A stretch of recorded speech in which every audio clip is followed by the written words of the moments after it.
Drinking black tea calmly at Hogwarts. This video is purely for entertainment and does not infringe on copyrights or laws. The rights to the novel and image belong to the original author. We do not claim ownership.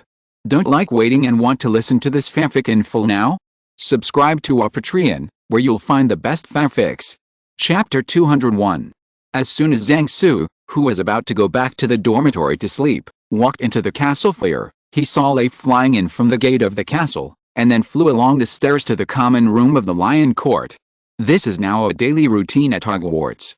Since Neville mastered the flying curse, the students can see Raffles flying in different corridors 6 days a week.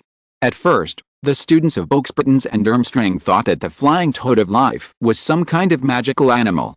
Zhang Su couldn't help but think that he might be able to make a game called Traveling Toad based on Lifu in the future. Nothing happened overnight, and a new day came. While eating breakfast in the cafeteria, everything was as usual in the cafeteria, and the students discussed the upcoming three-school Quidditch competition. Dumbledore wasn't in the cafeteria this morning, but everyone was getting used to it. It's just that Zhang Su felt that little Barty seemed to look at him a few more times. Laughter is the best weapon, as the saying goes, and it's true for wizards as well. Laughing can interfere with the pronunciation of wizards when they are reciting spells, and the highly excited sympathetic nerves can also interfere with the concentration of wizards when casting spells, and wizards, like ordinary people, will be fainted or convulsed by laughing and laughing for too long. So when Professor Moody took out a flagon and took a sip before class, and then burst out laughing at the roll call, Zhang Su rang the Hogwarts emergency evacuation alarm. From the loudspeakers all over Hogwarts Castle, what was heard at this moment was no longer the happy moment hosted by the Weasley twins in the past, and the sound of the daily song ordering program, but a burst of short and piercing alarm bells. All students returned to the common room immediately. This is not a drill. Repeat, this is not a drill. Dumbledore's serious recording accompanied the sound of the alarm bell. At the same time, arrows of different colors lit up on the aisle, marking the paths leading to the common rooms of the 4 colleges. In less than 2 minutes, all the students in the Defense Against the Dark Arts classroom had withdrawn from the classroom, leaving only Zhang Su still sitting in his seat. I have to say that Moody's face is more distorted and terrifying than usual when he is laughing wildly. It is no problem to scare children into tears. Little Barty already felt that something was wrong with him when he just started laughing. He ignored the students pouring out of the classroom, and while laughing wildly, he took out a bottle of potion from his body and poured it into his mouth. Many children are often taught by their parents not to talk or laugh loudly while eating and drinking, otherwise they will be choked. So little Barty was choked to death by that bottle of potion. After drinking half a bottle of potion, the symptoms of Hank-Sioioiosan disappeared. Little Barty gasped for breath while holding on to the podium. His stomach was a little cramp. Only then did the students all leave the classroom. Little Barty almost solved the poisoning problem in a short time, which surprised Zhang Su. It's not that Zhang Su never thought about using more powerful medicines, but those medicines are fine if they are put in food, but they are easily exposed when they are put in potions.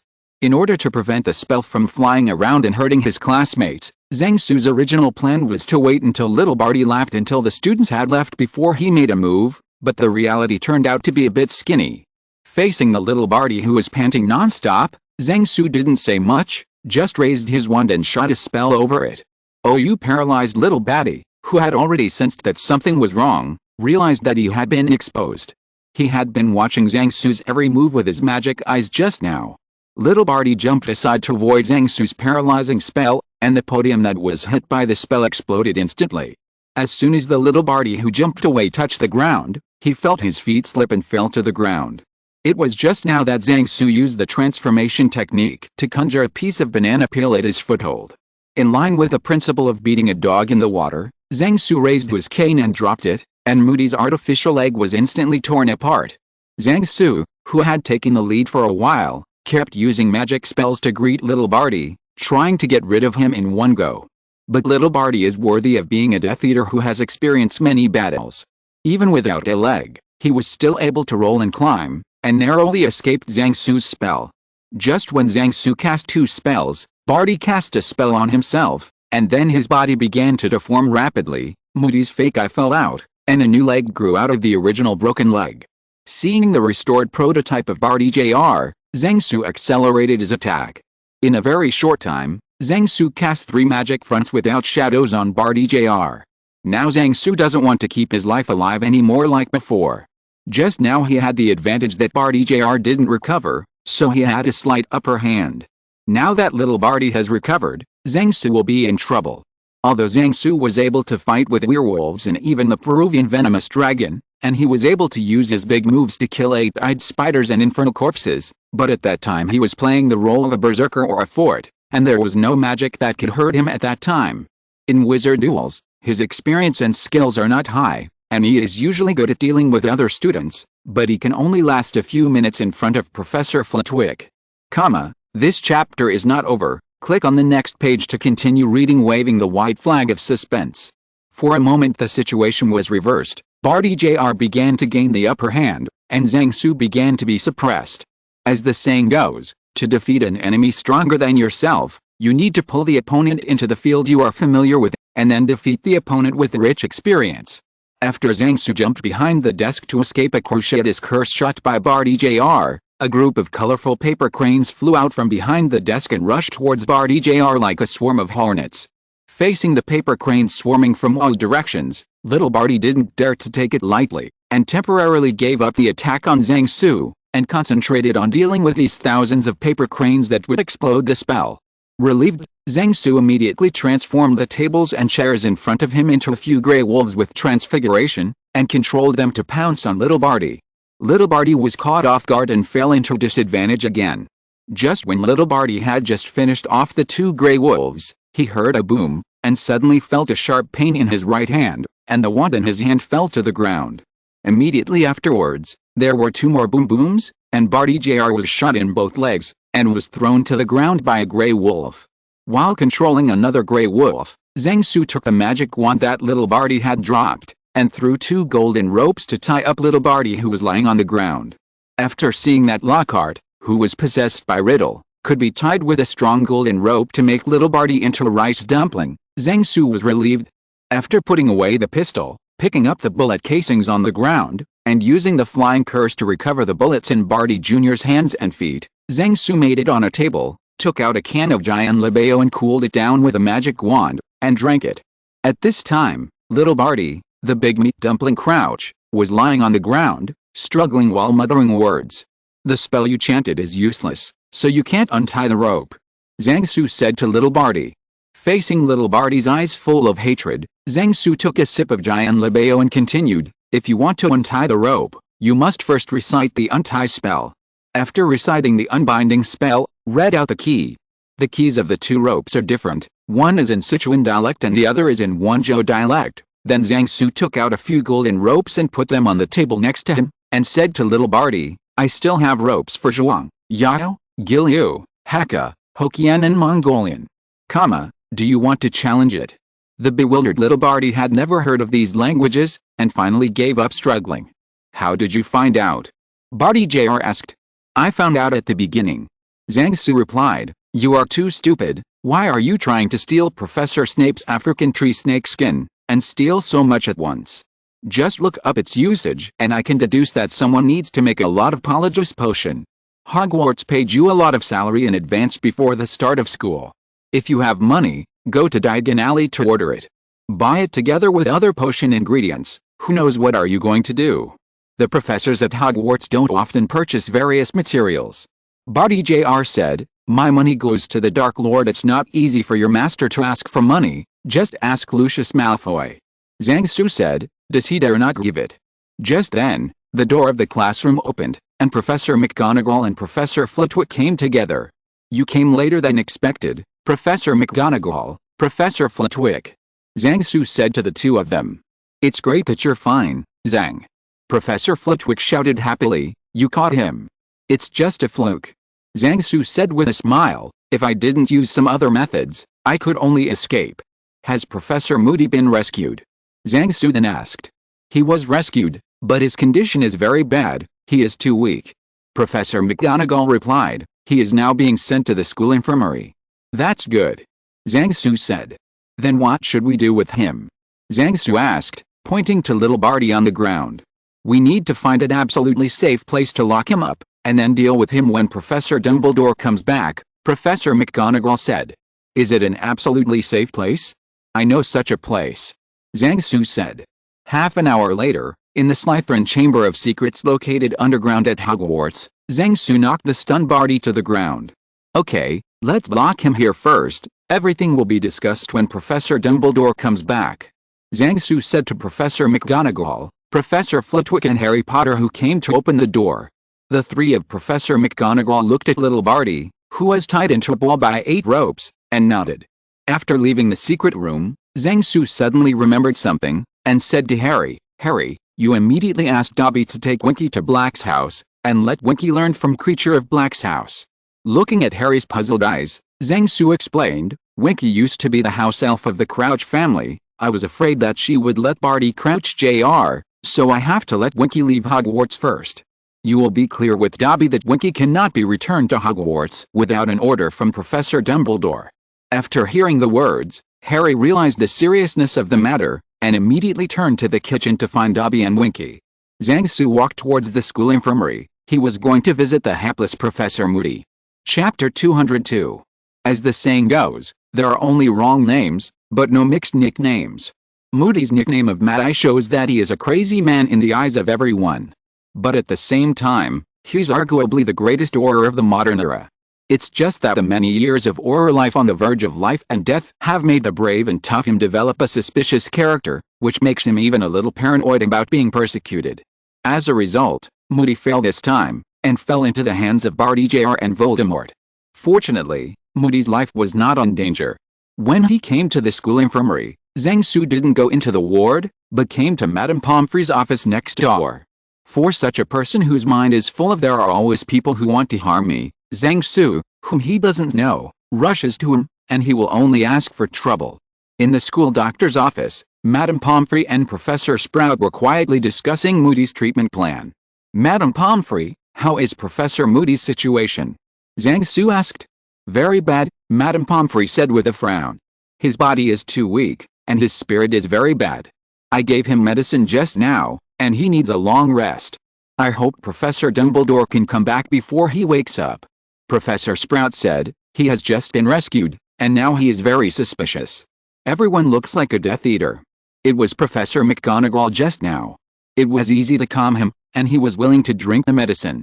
If he wakes up without Professor Dumbledore to comfort him, I'm afraid he will cause some trouble. Zhang Su nodded when he heard the words. Now he can only hope that Dumbledore's operation can be successfully concluded as soon as possible. According to last night's plan, after starting to fight, Zhang Su will hold Barty Jr. first and Professor McGonagall, Professor Flitwick and Professor Sprout went to rescue Moody. After they rescued Moody, they would go to support Zhang Su. Snape was responsible for protecting Harry Potter all the way. After receiving the news of Hogwarts action, Dumbledore led the Order of the Phoenix and Scarlet to launch a surprise attack on Crouch's house. At the same time, Percy Weasley reported to the Minister of Magic, Fudge, that Barty Crouch was kidnapped at home by an unknown dark wizard, and the Ministry of Magic sent Aurors to rescue him. In this way, during the battle at Barty Crouch's house, the forces of the Order of the Phoenix and the Aurors of the Ministry of Magic will be gathered to attack Voldemort hiding there. The plan is full, the reality is very skinny. Just after Professor McGonagall rescued Moody, who would not trust anyone, gave them a headache. In the end, Professor McGonagall calmed Moody with a stun spell before she and Professor Flitwick went to support Zhang Su. Because Professor McGonagall's support was a step late, and Barty Jr. was carrying a potion that could undo Xyloaosen, these two accidents put Zhang Su in danger for a while. Fortunately, Zhang Su decisively copied the guy, otherwise he wouldn't be as simple as just a few bruises today. Zhang Su asked Madame Pomfrey for a bottle of potion for treating bruises, and then found a stool in the office to sit down and drink the medicine. Today's actions here are not going well, making Zhang Su worried about Dumbledore's actions. After he came out of the principal's office last night, he went to Scarlet's first and gave her a pair of insole door keys, so he wasn't very worried about her safety as long as she wasn't killed in seconds. Even Dumbledore and Voldemort couldn't stop her from escaping. When Zhang Su finished drinking the medicine, the voice of Professor McGonagall announcing that the alarm had been lifted came from the loudspeaker. After thanking Madame Pomfrey and putting away the empty medicine bottle, Zhang Su left the school infirmary. As soon as he entered the cafeteria, Zhang Su was startled by the noise inside. People from the three schools gathered in the cafeteria, exchanging various information while waiting for the meal to be served. And Professor McGonagall was arguing with the principals of the other two schools on the professor's chair. Today's emergency evacuation happened without warning. Except for Zhang Su and Harry Potter, none of the students knew what happened just now. Students remained in the common room in fear for some time before being told the all-clear was heard. Everyone came out of the common room and found that there was no trace of a large-scale battle in the castle. After taking back the textbooks and stationery from the classroom, the students gathered in the cafeteria to inquire about the news. Soon, a piece of valuable information was discovered in the classroom of the Defense Against the Dark Arts class. Many tables and chairs in the front row were already in a crumbling state. At this time, Zhang Su walked to Ravenclaw's long table and sat down beside Fu Rong. Fu Rong asked Zhang Su in a low voice, "Are you injured?" Zhang Su shook his head and said, "No, there are only a few bumps on the whole body, no problem." After listening to Zhang Su's words, Fu Rong was relieved. At this moment, an owl flew into the cafeteria and landed in front of Zhang Su. Zhang Su picked up the parchment tied to the owl's feet and read it, and then his expression changed drastically. Zhang Su first went to Professor McGonagall to show it the note, and Professor McGonagall, who was taken aback, nodded to Zhang Su and agreed that he should follow the note. Then Zhang Su walked to the long table in Gryffindor, muttered to Harry Potter a few times and showed him the note, then took Harry Potter out of the cafeteria and walked towards the principal's office. "What's the matter?" Harry asked on the way. Today Dumbledore and the Aurors raided Mr. Barty Crouch's residence together, because the mysterious man lives there. Zhang Su said to Harry. Harry hadn't known anything about Dumbledore's side of the action before. "This is a very dangerous action, because I was afraid that Voldemort and Barty, who was disguised as Moody, would communicate with each other, so I chose to act on both sides at the same time." Zhang Su continued. "Because I was afraid of being discovered by Voldemort, I couldn't investigate the Crouch's house where he and the Death Eaters lived in advance, so it was inevitable that there would be an accident due to insufficient intelligence during today's operation. But from the note, although Black and Lupin were injured and admitted to St. Mungo's Hospital for magical injuries and injuries, it is certain that their lives are not in danger."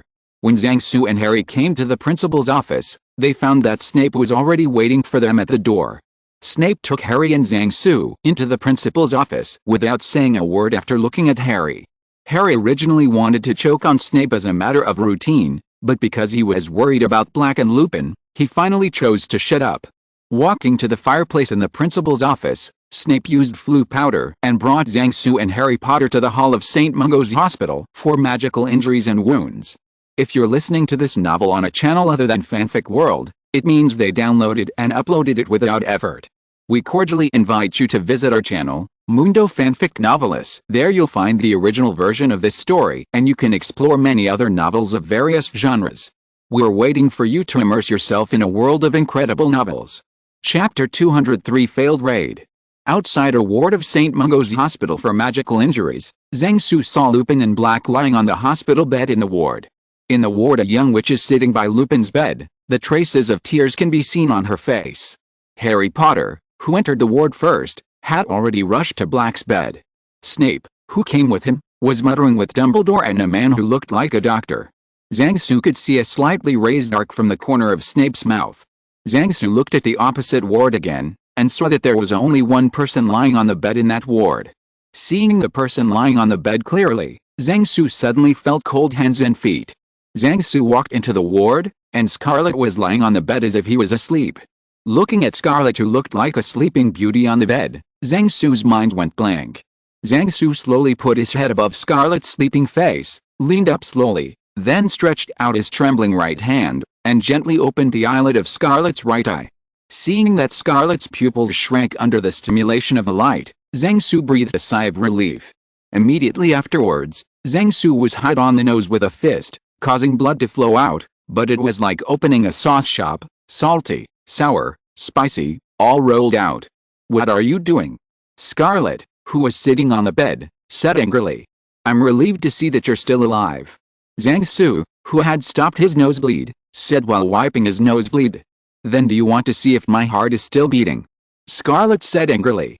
Zhang Su glanced at the position of the opponent's heart, then waved his hand and said, "The obstacle is too thick, so it's hard to confirm. TCH. Scarlet rolled her eyes at Zhang Su. Then you still plan to do it, like saving Sleeping Beauty? I've been thinking about it since I was a child, Zhang Su said. Would it be possible to smash Sleeping Beauty's face with a pig's head? Roll. After finishing his daily life, Zhang Su asked with concern, what's the matter with you? Are you okay? Who will be lying in the hospital when nothing happens? Scarlet replied. Where is it hurt? Is it serious? Zhang Su asked nervously. I suffered a cruciatus curse, and it still hurts. Scarlet said. Then I'll rub it for you. Zhang Su stretched out his paws towards the opponent's heart. You can do whatever you want. It's impossible to be random, let's follow your own heart as usual.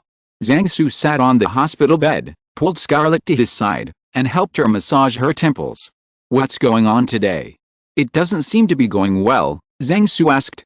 Let's not talk about our side, how is your situation? Scarlet said. There is no danger, Zhang Su said. Barty Crouch was shot and broke 2 legs and 1 hand by me, and now he's locked in the secret room. That's good. Scarlet nodded.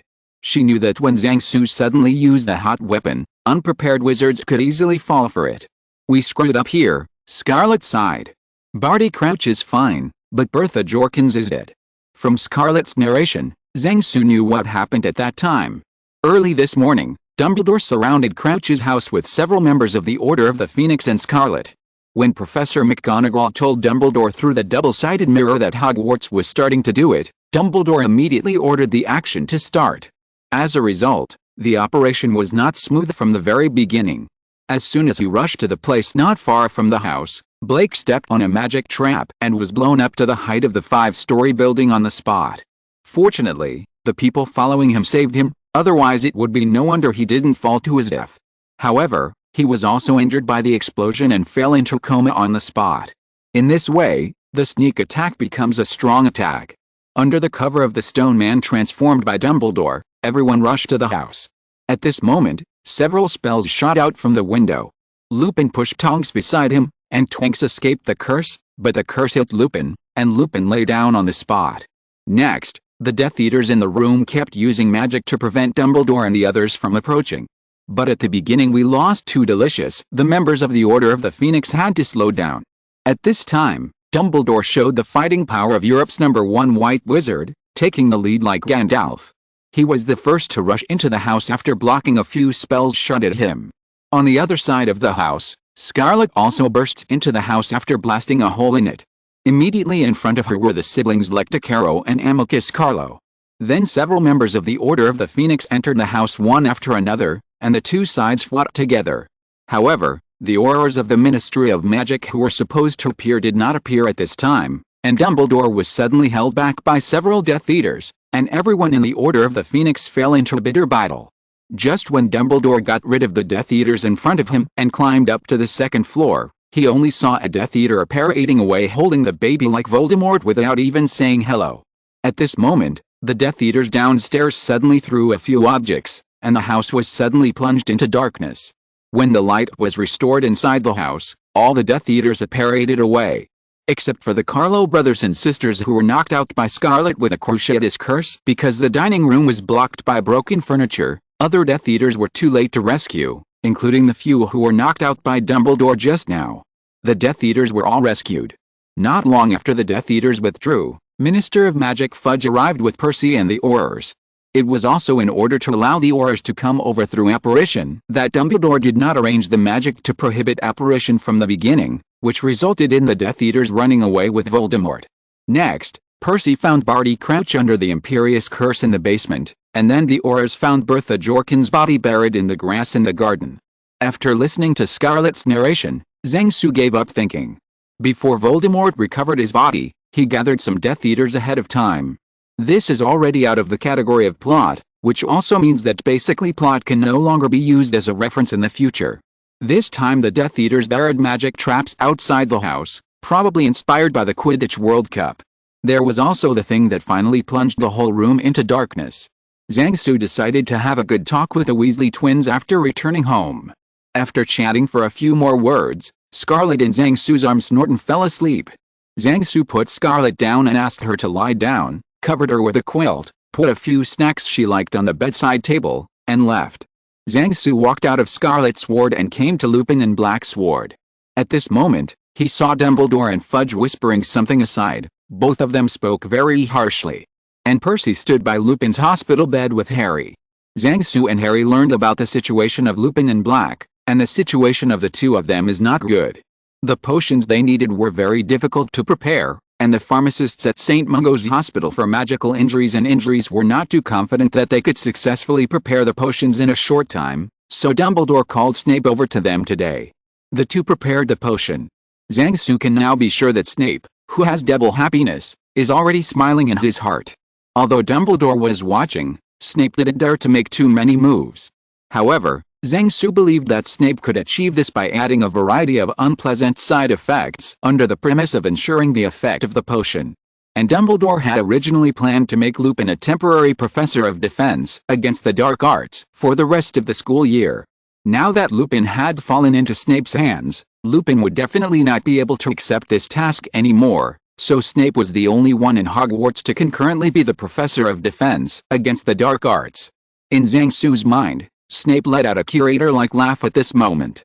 The conversation between Dumbledore and Fudge obviously broke down, and Fudge took Percy out of the ward with an angry face. Zhang Su thought about it, and after Dumbledore came over, he asked him to take the afternoon off, and Dumbledore nodded in agreement. Zhang Su took out a stack of test papers and handed them to Harry, saying, "Harry, please take this stack of test papers to the classroom for me during the Muggle Studies class. I won't be here in the afternoon, so the content of the class will be changed to a classroom test." Harry Potter took the test paper with a smile, and in his heart, he mourned for 3 seconds for the students who took the Muggle Studies class in the afternoon. Next, Zhang Su took out another stack of test papers and handed them to Harry Potter. Professor Scarlet won't be able to attend class in the afternoon, so this afternoon's math class has also been changed to a classroom test. This is the test paper for the math class, Zhang Su said to Harry with a smile. At this moment, Harry Potter has 5,802 million alpacas galloping in his heart, because his first class this afternoon is math class. After handing over the test paper to Harry Potter, Zhang Su left the ward and caught up with Fudge and Percy in the hospital hall.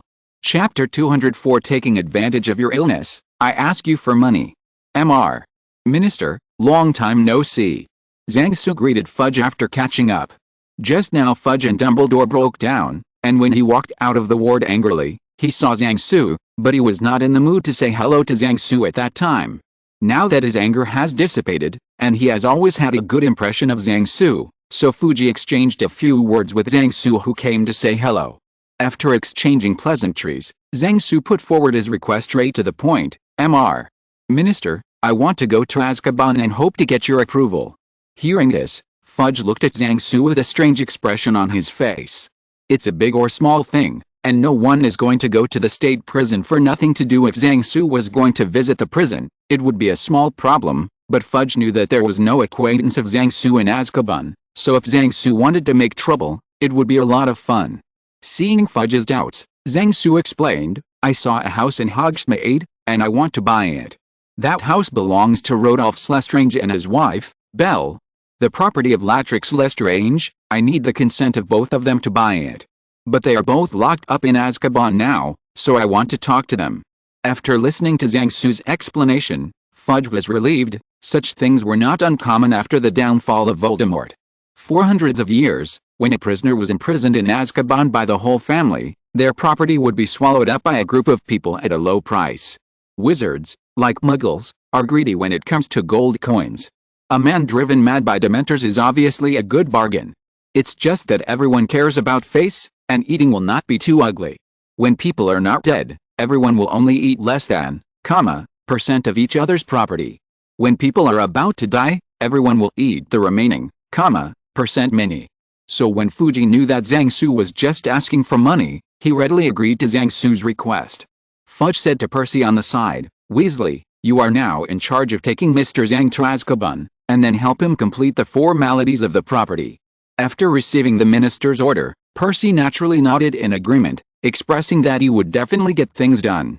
After thanking Zhang Su repeatedly, Fudge declined everyone's suggestion to have a meal together, and returned to the Ministry of Magic alone.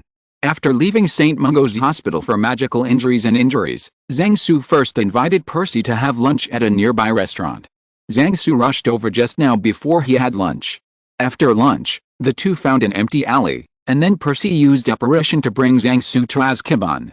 In Azkaban, Zhang Su received a warm welcome from the Dementors. After Zhang Su delivered a large package of food additives, the leader of the Dementors personally led Zhang Su to Bellatrix Lestrange's cell. After the troublesome Dementor left the cell, Zhang Su, who entered the cell, saw a skinny woman lying on the ground in the corner. Just like the addicts in the anti-drug promotional videos that Zhang Su had seen, Bellatrix was now like a living skeleton with a layer of flesh on it. Bellatrix noticed that someone had entered the cell, and she struggled to get up from the ground and sat against the wall, looking at the wizard who walked in with empty eyes. At this time, Zhang Su put on the hood of his robe, so that others could not see his face under the effect of magic, and his voice also changed. Standing in front of Bellatrix, Zhang Su showed his finger with Marvaligant's ring, and asked Bellatrix, "The Dark Lord asked me to ask you, are you still his loyal servant?" Scarlet asked Zhang Su to keep the ring after she found it in Gaunt's old house. She asked Zhang Su to dispose of the soul fragments inside before returning it to him. It's just that Zhang Su has never been able to find a chance to come to Azkaban, so this matter has been delayed until today. Bellatrix heard Zhang Su's question, and recognized Marvaligant's ring, and her whole person suddenly became radiant. Bellatrix immediately got up, knelt in front of Zhang Su, took Zhang Su's hand with the ring, and kept kissing the ring on Zhang Su's hand. At this moment, Zhang Su felt chills in his heart, and had the urge to take out the gas tank and smash her to death. "I will always be the most faithful servant of the Master," Bellatrix said excitedly. "Very well, I believe the Dark Lord will be happy for your loyalty," Zhang Su said. "Now the Dark Lord has returned to England, but he is still very weak. Would you like to help him?" What followed was Bellatrix's words of loyalty. "The Dark Lord once let you keep a golden cup. Only the Dark Lord and you know about it. Now the Dark Lord needs it to restore his power. When the Dark Lord regains his power, he will come here himself and take you out." After Zhang Su finished speaking, he saw Bellatrix's skeleton-like face full of pride and excitement.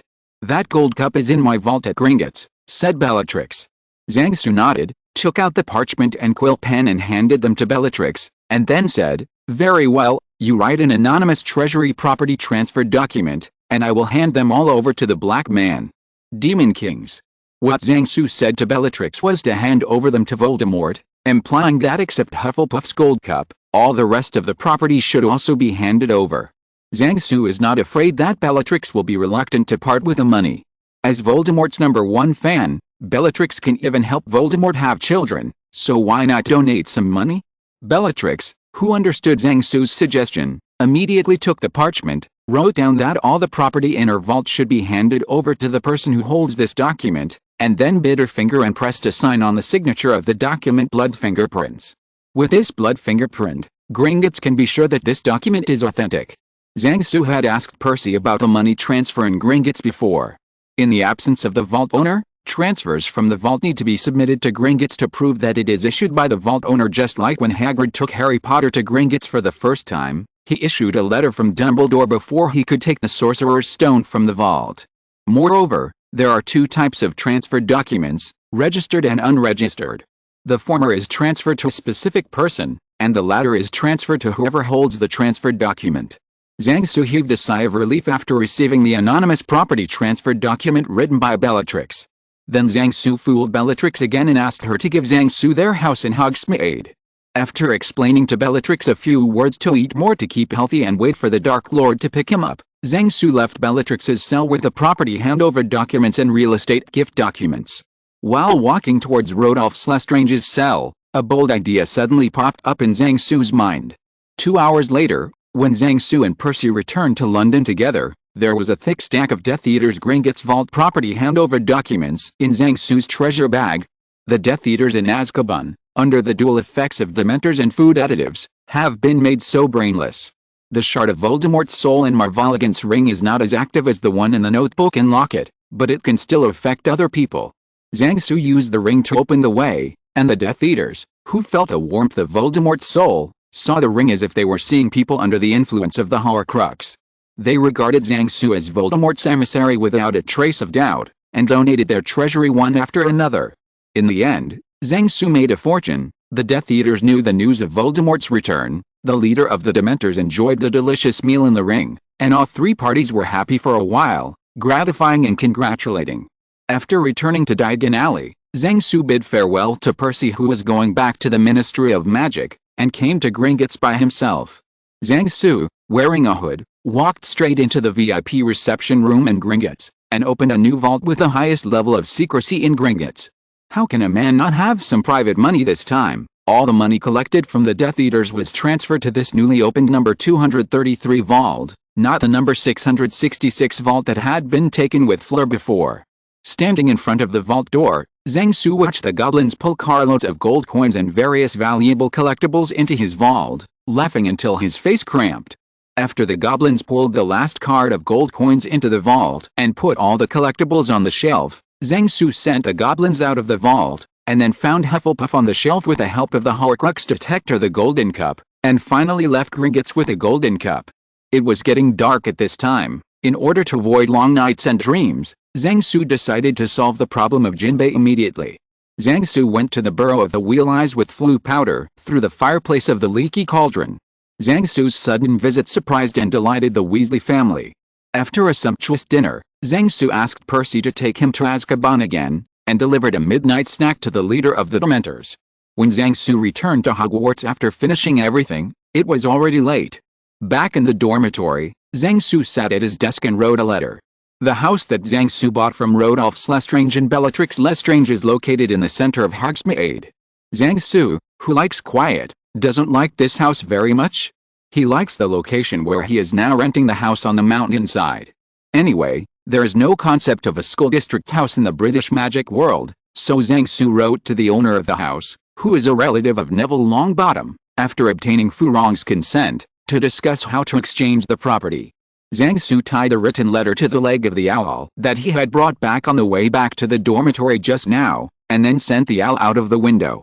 After seeing off the owl, Zhang Su took off his robe and walked into the bathroom with the sound of running water. Chapter 205. On the balcony of the dormitory, Zhang Su and Fu Rong were lying on padded wicker chairs in thick pajamas on the coffee table next to the rattan chair. There are 2 cups of milk and cocoa. I don't know how long it has been since I took a bath just now, and both of them are tired. At the moment Zhang Su is telling Fu Rong what happened today. Zhang Su has different styles of getting along with different people. Facing the proud and sensitive Fu Rong, Zhang Su showed an equal and pampering side, which made her feel Zhang Su's respect for her while feeling Zhang Su's feelings for her. When facing Gabriel, Zhang Su showed his doting side. In front of Hermione, he was an elder who told her life experience. In front of Tanya, he is a drinking buddy who can talk about it. In front of Ginny, he was a more reliable elder brother than Ron. In front of Scarlet, he would not be uncomfortable with Sky and Professor Sprout's presence. He was a good student who often promised never to sneak into the conservatory again. In front of Professor McGonagall, he only had one word: counsel. Therefore, Zhang Su would basically not hide anything from Fu Rong about the fight against Voldemort, and would basically tell her anything he could tell Fu Rong. Zhang Su will only keep secrets from Fu Rong if there are some things that are too dangerous or cannot be disclosed, such as the private money obtained today. It's just that after taking Furin to scan the copy of the locket last time, Furin has a deeper understanding of the danger Zhang Su is facing. Today's sudden incident made the whole of Hogwarts panic, especially Zhang Su disappeared after showing his face in the cafeteria at noon, and did not come back until after dinner, which made Fu Rong very worried. Although the news Harry Potter brought back at noon said that Zhang Su was fine, but had some things to do, but this did not make Furin feel at ease. Fu Rong, who was frightened by Zhang Su, even handed in a blank paper in the class test of the Muggle Studies class in the afternoon. When Zhang Su came back safely at night and told her that he had found a house, Fu Rong was relieved. Under Fu Rong's revenge, Zhang Su almost crawled out of the bathroom just now. Fortunately, you're fine this time. Fu Rong said with a sigh, remember to call me if you have something like this in the future. Okay, I will let you know when the time comes.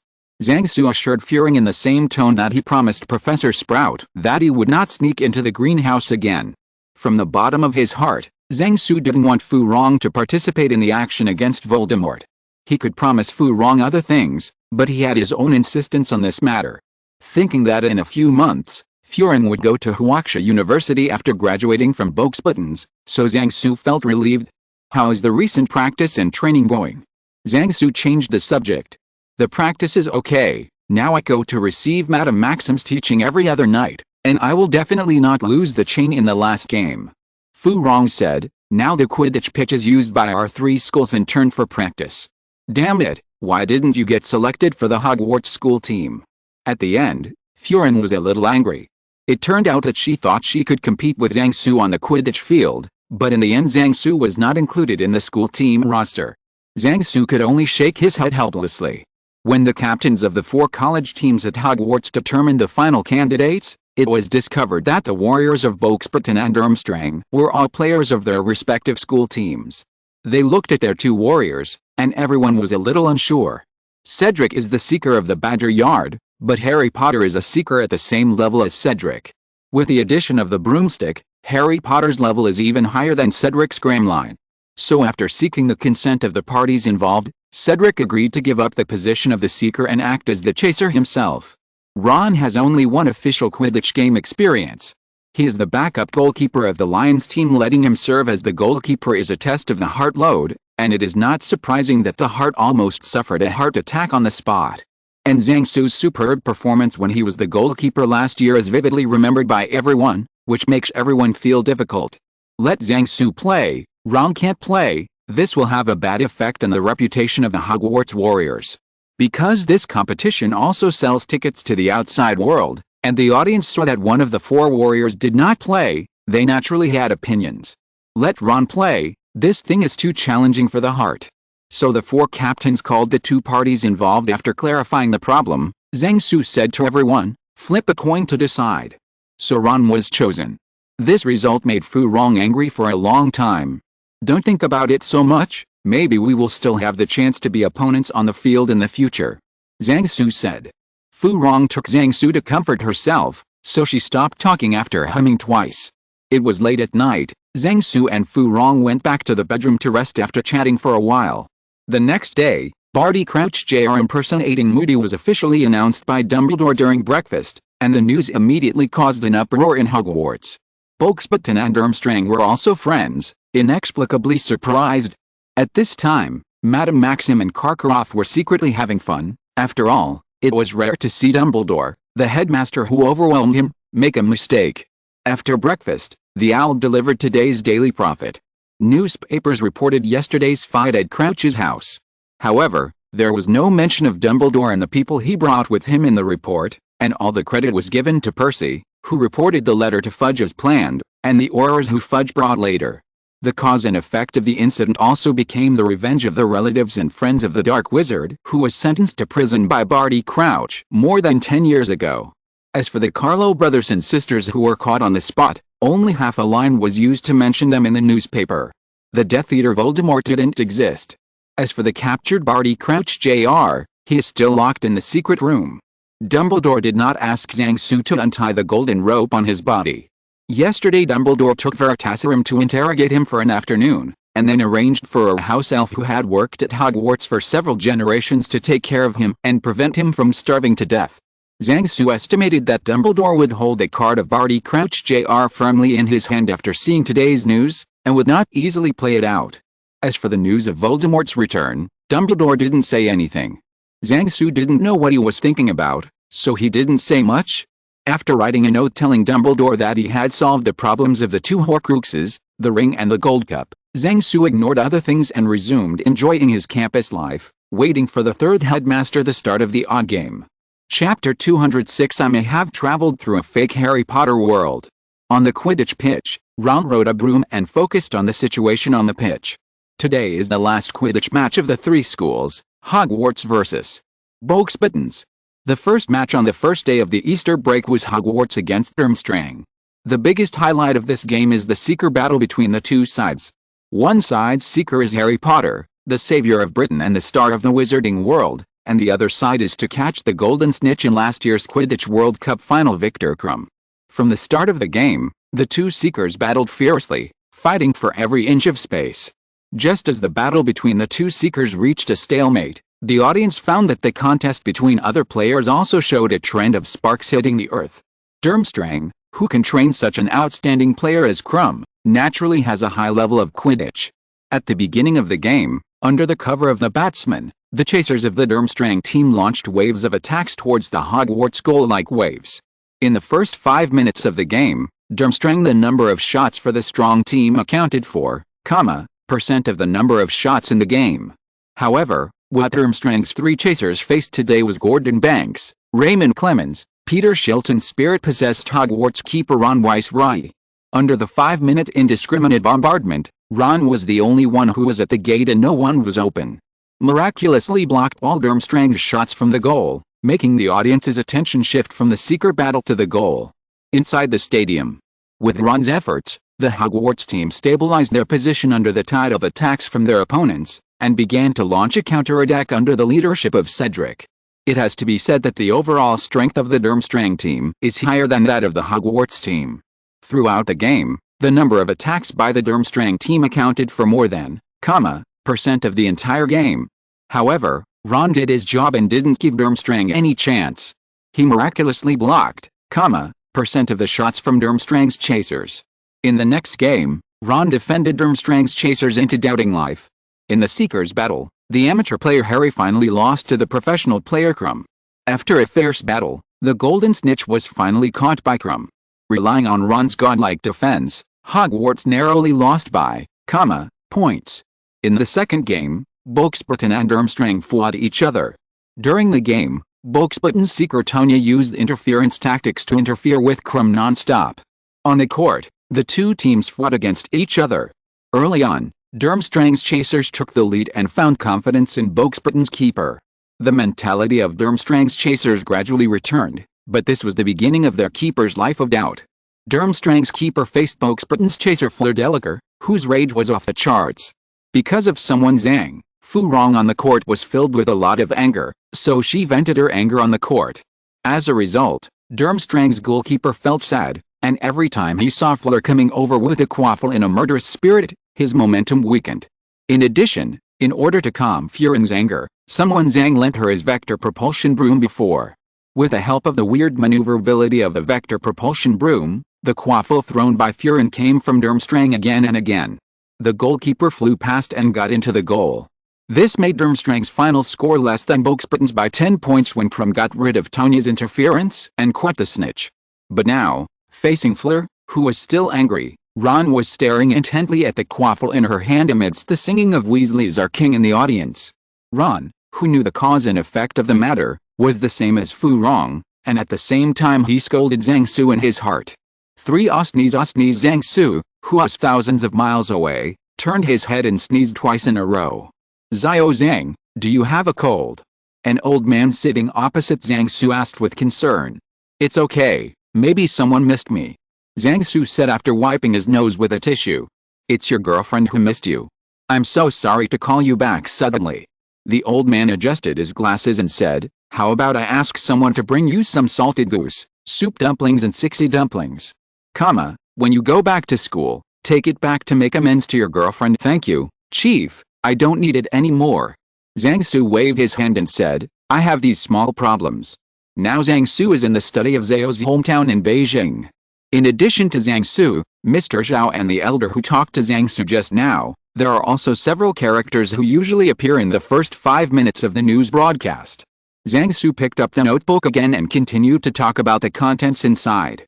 On the day of the first Quidditch tournament of the 3 schools, Zhang Su received a document from China asking him to return home immediately. The document did not specify the reason for returning to China, but the red head in the back of the document, the official seal at the end, made Zhang Su not take it lightly.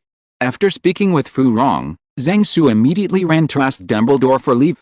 After Dumbledore's approval, Zhang Su immediately flew to Hogsmeade, flew to London, and then took the latest flight back to the capital. After Zhang Su said a word, he ran away. Fu Rong, who wanted Zhang Su to take a good look at her demeanor on the Quidditch pitch, was very annoyed and helpless. Women want to be pleasing to themselves, and Furin really wants to show her boyfriend a good-spirited side of her. As a result, Zhang Su had something to do and left at the last moment. Seeing the red letter on the letter looked up, Fu Rong knew that she couldn't stop Zhang Su. She knew it was part of Zhang Su's career, and she had no reason to hold Zhang Su back. After getting off the plane, Zhang Su was taken to a compound on the outskirts of the capital by the pickup staff. When Zhang Su was taken to a conference room to meet Mr. Zhao, he knew what was going on when he saw the map hanging on the wall. It was a map of the Taiwan Strait. Zhang Su remembered, it seemed that the other side was going to make trouble at this time like he did in his previous life. After Kinmen was liberated here, the Korean War broke out as scheduled the following year, and the 7th Fleet sent a larger fleet than Zhang Su's previous life to station in the Taiwan Strait. There is only a destroyer formation stationed there, while a heavy patrol formation is stationed here, and an aircraft carrier formation is on standby at the Okinawa base. Mr. Zhao, who knew the direction of history, was so worried that he didn't sleep for a week. At that time, the country had just been liberated for less than a year, and all domestic industries that had experienced years of war were waiting to be flourished. Although Zhao Lao and the others can paralyze the 7th Fleet's heavy cruiser formation in a short period of time, the final battle still depends on the ordinary army to complete. With the national power at that time, it could only support a war with Western countries led by the United States, and the northern neighbors were notoriously unreliable and cheating. Even if the beheading operation is carried out on Taiwan Island, the final result will only make the independent forces that Chiang Kai-shek and his son suppressed for decades rise in advance. The problem faced at that time was that if the two fronts fought, it was very likely that both would lose due to logistical problems. If the national power is overdrawn too much, it will cause the country to miss development opportunities, and the losses caused by this will be more serious than Taiwan Island's failure to recover within decades. If you choose to liberate Taiwan Island regardless of the Korean Peninsula, the northeast of the heavy industry base without barriers will face the U.S. forces across the river, and the development of domestic heavy industry will be out of the question. Moreover, without the heroic sons and daughters fighting the United Nations Army on the Korean Peninsula, the Western world would not realize that the history of imperialism conquering a country and a nation by setting up a few cannons in the East is gone forever. The most fearful thing is that the 7th Fleet will block the strait after hundreds of thousands of troops arrive on the island. Then the island army will face the situation of running out of ammunition and food at that time. Even if Mr. Zhao and the others try their best to transport supplies, they will not be able to meet the needs of the army. If he chooses the Korean Peninsula and delays the recovery of Taiwan Island, Mr. Zhao is afraid that the reunification will be delayed until the next century as he did in his previous life. After Zhao Lao analyzed the consequences of the two choices to Taizhu, he handed over these issues to Taizhu to choose. Taizhu's final choice has been written in the history textbook. After nearly 50 years of development, the strength of the mainland's army, navy and air force is no longer afraid of the other side. When Zhang Su was a child, he saw in a magazine that in the 80s, China gritted its teeth and imported a squadron of F-14 Tomcats. Don't be afraid of the other side with air dominance, sea dominance is guaranteed, and the rest depends on speed. And now there are no alchemists on the island. The alchemist families who followed Chiang Kai-shek back then returned to the mainland one after another after digging out the jade seal of Chuangguo, and the rest didn't care about the government's affairs. But now there is an opportunity to send troops, and there is news from insiders on the island that the puppet president is going to go to the United States to make big things happen. Therefore, Mr. Zhao hurriedly recruited Zhang Su back from England in order to let him make some contributions in this matter. What do you mean? Elder Zhao asked Zhang Su. After listening to Mr. Zhao's narration, Zhang Su took out a red panda from the cigarette case on the table in the conference room, sat on the chair and began to puff. There were only Zhang Su and Mr. Zhao in the meeting room, so no one came to stop him, a minor with his ID card, from smoking. Zhang Su was very speechless at the moment. How could there be a lot of things that had nothing to do with Harry Potter when he agreed to travel to the world of Harry Potter? If you use your own experience as the starting point to write fandom, you will definitely be scolded by readers. And what else can I do? Others speak lightly, and he can't influence the country's major affairs. Looking at the current situation, it is estimated that the superiors have already made up their minds to fight, not only to win a fight, but also to fight with momentum and beautifully. Otherwise, Mr. Zhao would not have asked him to come back, and asked him to refer to the information he got in his previous life to fill in the gaps. Zhang Su really wants to write such a paragraph in his memoirs in the future. I said, please be smart. I am not humble. How can I, an excellent student at Hogwarts, participate in national decision-making? However, Mr. Zhao said, I've made a decision after research. Later, I read 2 lines of Zuo Kilming Zuozhun's Hao Guang 4 years, Gu benefit the community, life and death, so I did some small work afterwards. Chapter 207. Zhang Su rushed back to England overnight with 2 newly mounted calligraphy. When he returned to Hogwarts, it was already noon on the first day of class resumption after the Easter holiday. Fortunately, Zhang Su took the time to prepare lessons on the plane, so after he had a simple lunch in the Hogwarts kitchen, he could take a rest in the faculty lounge. "Professor, I see that your seal is shining brightly and your face is full of red. There must be some happy event happening," Zhang Su said. As a result, Snape didn't want to talk to Zhang Su, and threw a sharp edge at Zhang Su. "Zhang, where are you going on leave these days?" Professor Flitwick asked. Dumbledore only told the other professors that Zhang Su was going to take leave for a while, but he didn't say where he was going. "It's a little urgent to go back to China," Zhang Su said. "It's a pity you're not here, otherwise our Ravenclaw College would have won a few more medals in the flying competition," Professor Flitwick said in a regretful tone. "No way, there is an emergency this time. Next year I will get a few more medals." Zhang Su also felt that it was a pity. This year, the Flying Club took advantage of the suspension of the Quidditch competition in the college. Since November last year, it has held competitions such as the 24-hour broomstick race, straight line race and obstacle race. As a result, Zhang Su missed the 24-hour endurance race and obstacle course held during the Easter holiday. After chatting with Professor Flitwick for a few words, Zhang Su looked at the school timetable hanging in the faculty lounge, and found that his first period in the afternoon was Defense Against the Dark Arts class, and the timetable stated that the substitute professor was Snape. "Professor Snape, what do you plan to teach in Defense Against the Dark Arts class this afternoon?" Zhang Su turned his head and asked Snape. In the end, Snape still didn't want to talk to Zhang Su, and threw a cold smile at Zhang Su.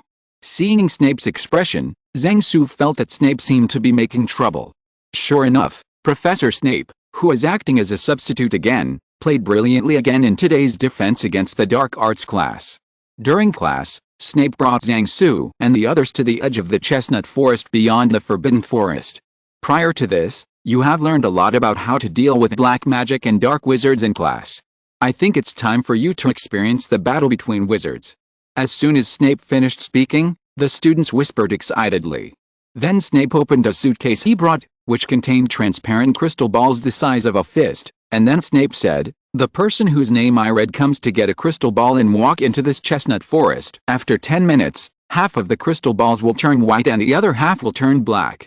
Your task in this class is to subdue the opponent with a spell and take away the crystal ball that is not the same color as yours." This section after class, only those who walked out of the chestnut grove with 2 crystal balls of different colors will not have to do their homework, otherwise today's homework is to write a paper on 6 feet of parchment.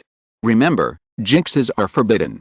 After Snape introduced the content of today's class, the students with higher abilities were elated, while the students who thought they were not capable enough were trembling with fear.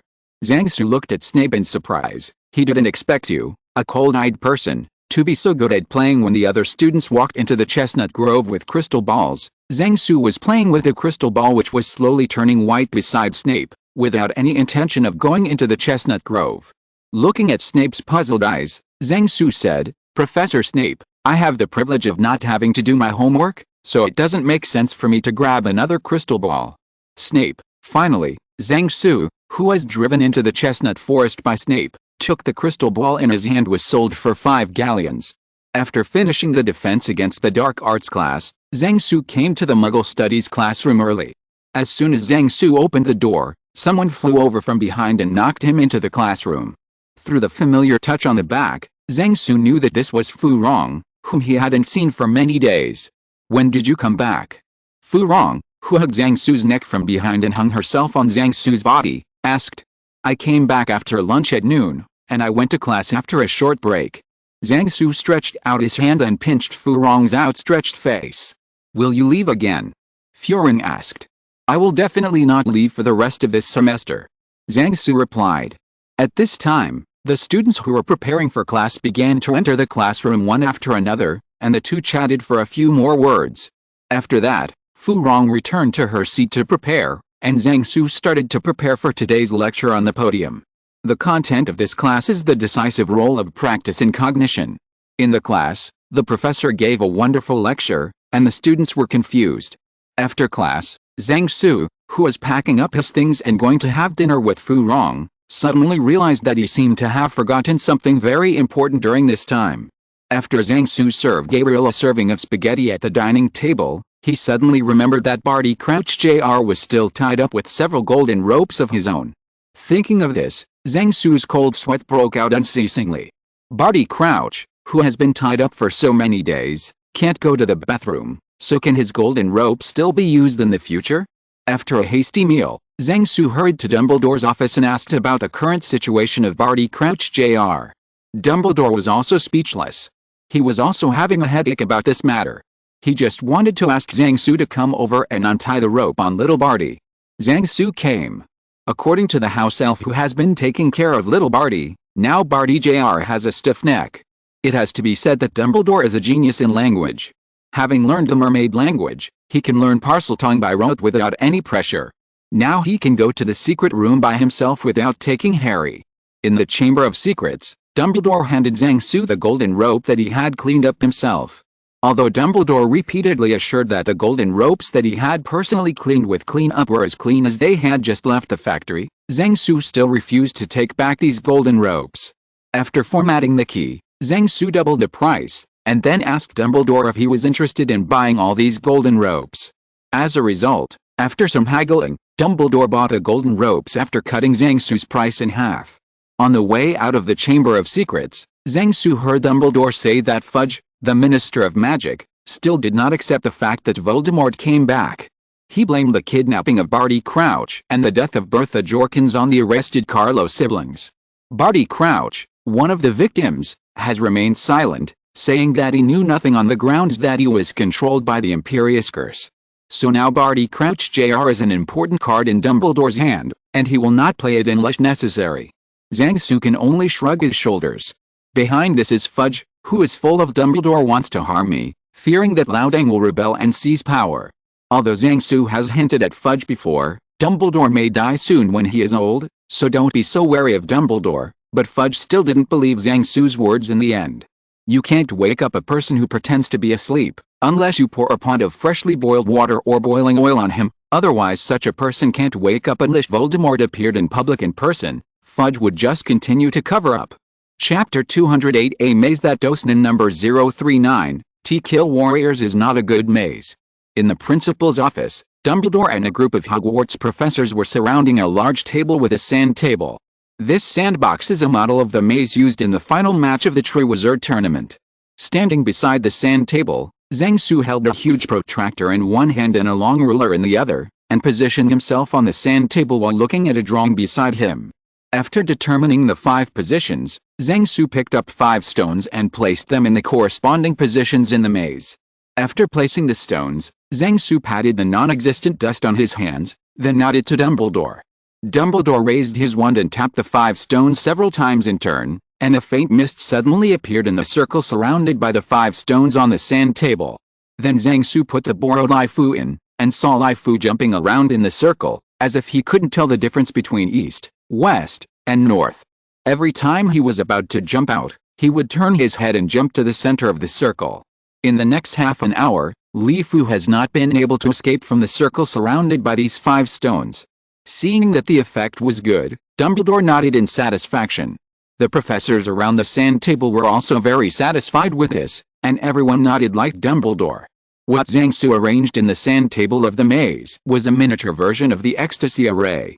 The ecstasy formation that Zhang Su arranged according to the textbook in his 3rd year of high school is naturally better than the 8 formations that Zhuge Liang set up in the past. The strange rocks are steep, the branches are like swords, the horizontal sand stands on the soil, overlapping like mountains, the sound of the river is like the sound of swords and drums. The map misses the Pacific Ocean, but it can disturb the 5 senses and confuse the direction to a certain extent, and it is enough to be used in the maze of the Triwizard Tournament.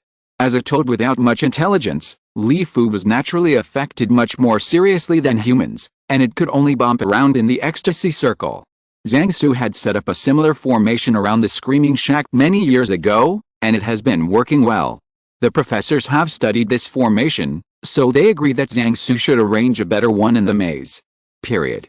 After the effect of the maze was released, the labyrinth went through some adjustments, and its overall layout was finally determined.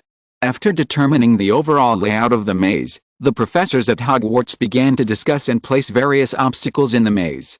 Every time an obstacle is decided, the professors will put a flag with the name of the obstacle on the corresponding position in the maze. Among them, Hagrid was the most active one. All the magical animals he cultivated were stuffed into the maze by him.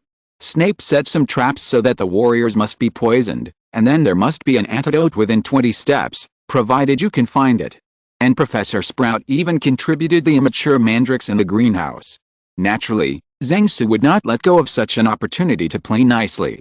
In the world of magic, there is nothing impossible but unexpected. Even if Dumbledore doesn't let you do it because it's too dangerous, it's easy to come out through magic cosplay.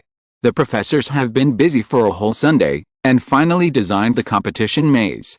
After the completion, the professors nodded in satisfaction as they saw the densely packed flags planted in the maze sand table. It's just that the area of the maze is very large. According to the original plan, it is not enough to set the maze inside the Quidditch field. Now it can only be placed on the lawn outside the field. In Dumbledore's office, as a representative of the British Ministry of Magic, he was responsible for reviewing, verifying Ludo Bagman and Barty Crouch, who designed the labyrinth, couldn't help wiping the cold sweat from their foreheads. Especially Barty Crouch, who has just returned to work after being discharged from the hospital.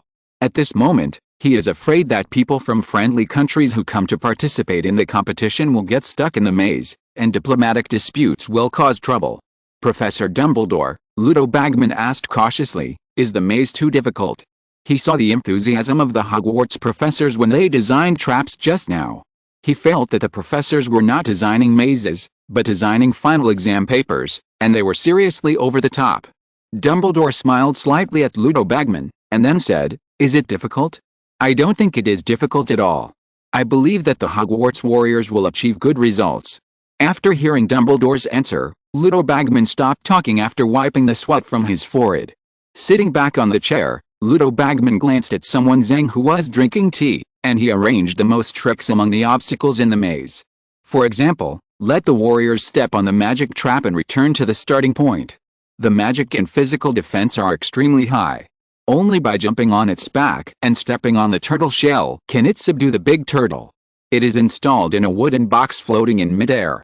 Laotian white flower snakegrass water packaged in exquisite crystal bottles, zombies in red football uniforms and helmets running rampant, seals popping out of a round hole on a section of icy road, zombie dogs with grim faces and muscle tissue exposed, a number of grids marked with a number of grids with magic traps next to it. Ludo Bagman doesn't think he will be able to pass these hurdles easily.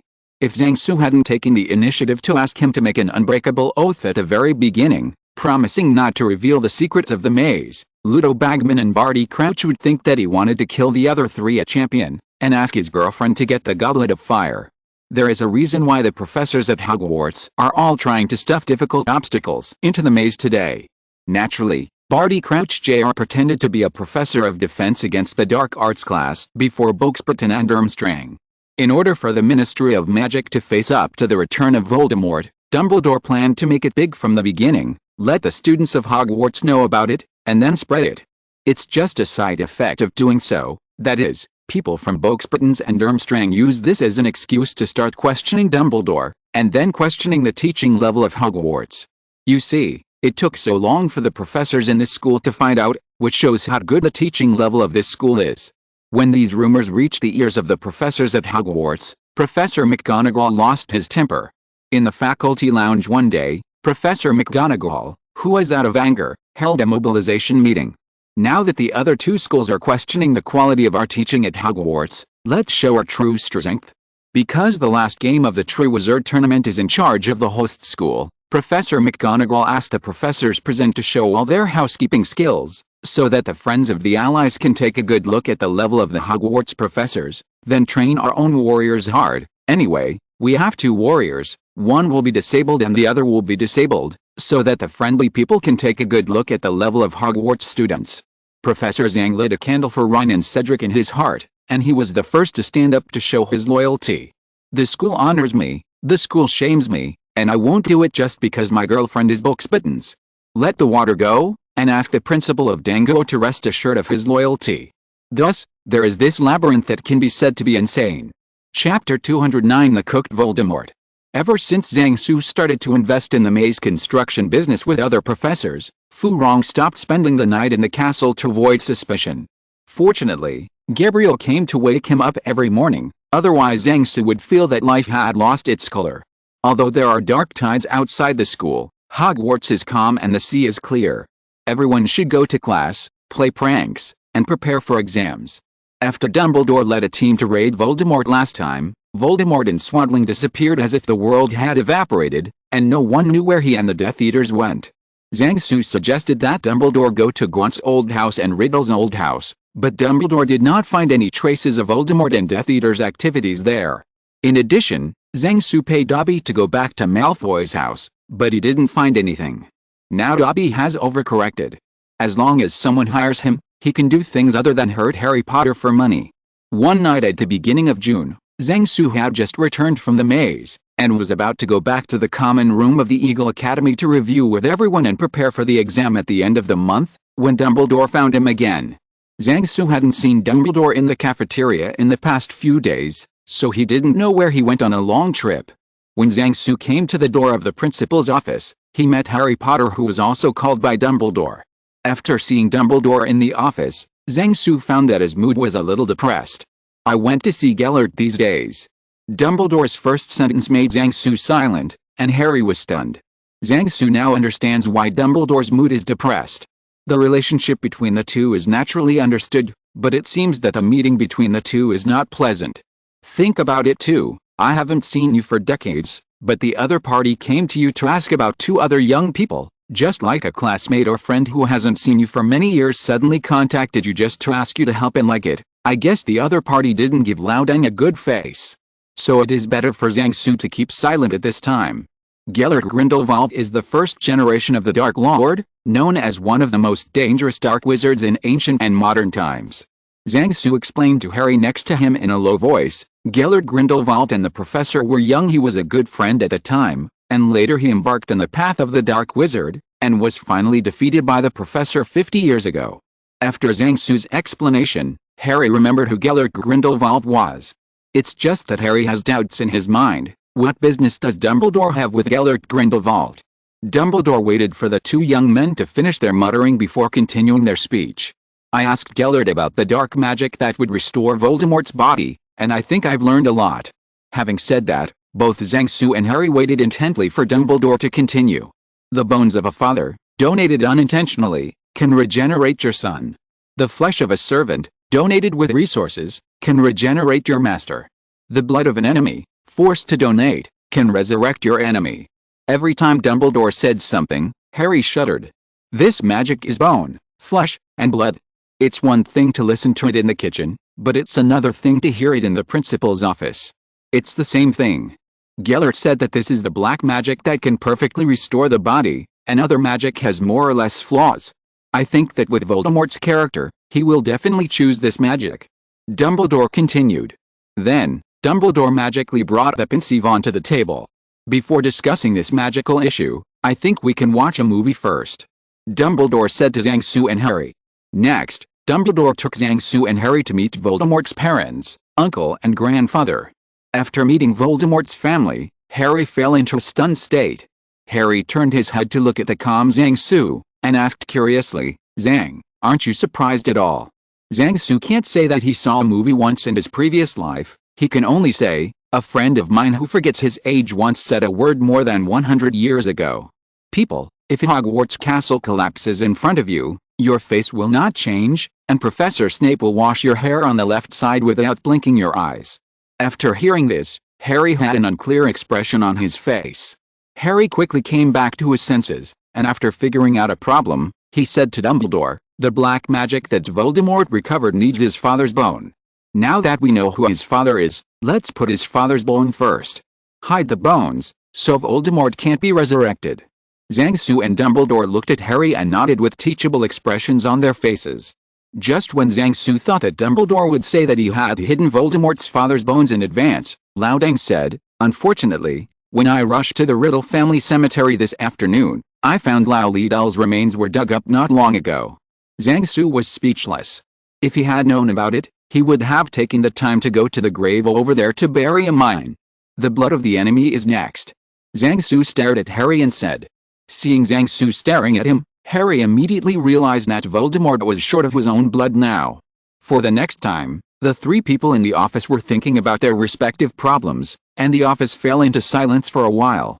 Zhang Su was thinking that rather than preventing Voldemort from taking Harry captive, it seemed a better choice to assassinate Voldemort through Harry's blood. For example, let Harry's blood carry some strange things first. Don't think about viruses such as human immunodeficiency virus or hepatitis B virus. These viruses are sensitive to heat. The former will lose its activity after being boiled at 56°C for a while, and the latter will be finished if it is boiled in boiling water for 2 minutes. Zhang Su remembered that this magic was cooking magic, putting bones, meat, blood and Voldemort into boiling potions and cooking them together, and these viruses were finished before the two-hole socket man came out of the pot. And in this way, Harry will also be finished. It would be more convenient to wipe his neck now and take him to be cremated. Zhang Su looked at Harry and couldn't help thinking that if Harry was Harry, there wouldn't be so many things going on. First of all, Harley's aunt will think of her sister when she looks at her, and she will definitely raise her well. Secondly, she will not be targeted by Snape everywhere. The most important thing is that Voldemort doesn't need to make a deliberate plan to catch her to draw blood. Barty Crouch Jr. only needs to ask the house elf for help, and within a month of school, he can get the blood she was forced to donate. If you're listening to this novel on a channel other than Fanfic World, it means they downloaded and uploaded it without effort. We cordially invite you to visit our channel, Mundo Fanfic Novelis. There you'll find the original version of this story and you can explore many other novels of various genres. We're waiting for you to immerse yourself in a world of incredible novels. Chapter 210 Put Voldemort to Death. In the quiet principal's office, the three of them had their own thoughts. Dumbledore should be thinking about how to protect Harry Potter. Harry should be thinking about how to get revenge on Voldemort. And Zhang Su was thinking about how to trap Voldemort without trapping Harry too badly. In the end, Zhang Su was the first to break the silence in the office. Harry, I remember you told me before that at the end of the first grade, when Quirrell, who was possessed by Voldemort, touched you, he would hurt him yet, said Harry. Thinking back, his hand was burned so I could get out of his hands, and then you came. This is the magic of love left on Harry when Lily died. This magic kept Harry's life and restrained Voldemort. Dumbledore said. So if Voldemort used Harry's blood to restore his body, would the magic still work? Zhang Su asked Dumbledore. Dumbledore frowned and thought for a while, then shook his head and said, it won't work anymore. From this point of view, Voldemort is bound to get Harry's blood. Zhang Su also said with a sigh. Dumbledore nodded, but Harry couldn't sit still. Zhang Su thought for a while, and then said cautiously to Dumbledore, Professor, there is a way to parasitize some kind of bug in Harry's blood. Harry will be fine if he drinks a specific potion regularly.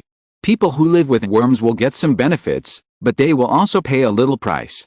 If Voldemort uses Harry's blood to restore his body, then the worms will parasitize into Voldemort's blood. And Voldemort does not have this potion to drink, and after these bugs rioted, it was enough to cause great damage to Voldemort. At that time, even if he used other potions to expel the bugs, the damage would be irreversible. In the end, Harry could kill the bugs in his body with a special potion, and it won't do any harm to his body. Dumbledore immediately understood what Zhang Su meant, that he was planning for the worst. At this moment, Dumbledore is also very embarrassed. After all, this method is also risky. Then what are the benefits and costs? Dumbledore asked, staring at Zhang Su. Advantages, Zhang Su said after looking at Harry. First, these bugs can increase the host's physique, so that the host will not get sick easily. Second, it can enhance the host's magical power to a certain extent. Third, Harry is still young, so he can't use it now. What's the price? Zhang Su said after looking at Harry carefully. Harry's height will probably stop at 1.6 meters, in the future, which is about, feet, inches.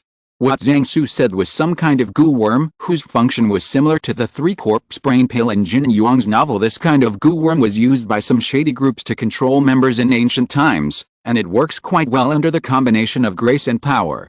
Only after liberation, this kind of goo worm was banned from refining. However, just like chemical weapons and biological weapons, the production and use of them are banned internationally on the surface, but everyone in the major countries knows it in private. Dumbledore frowned and thought for a long time, and finally asked Harry, Harry, what do you think?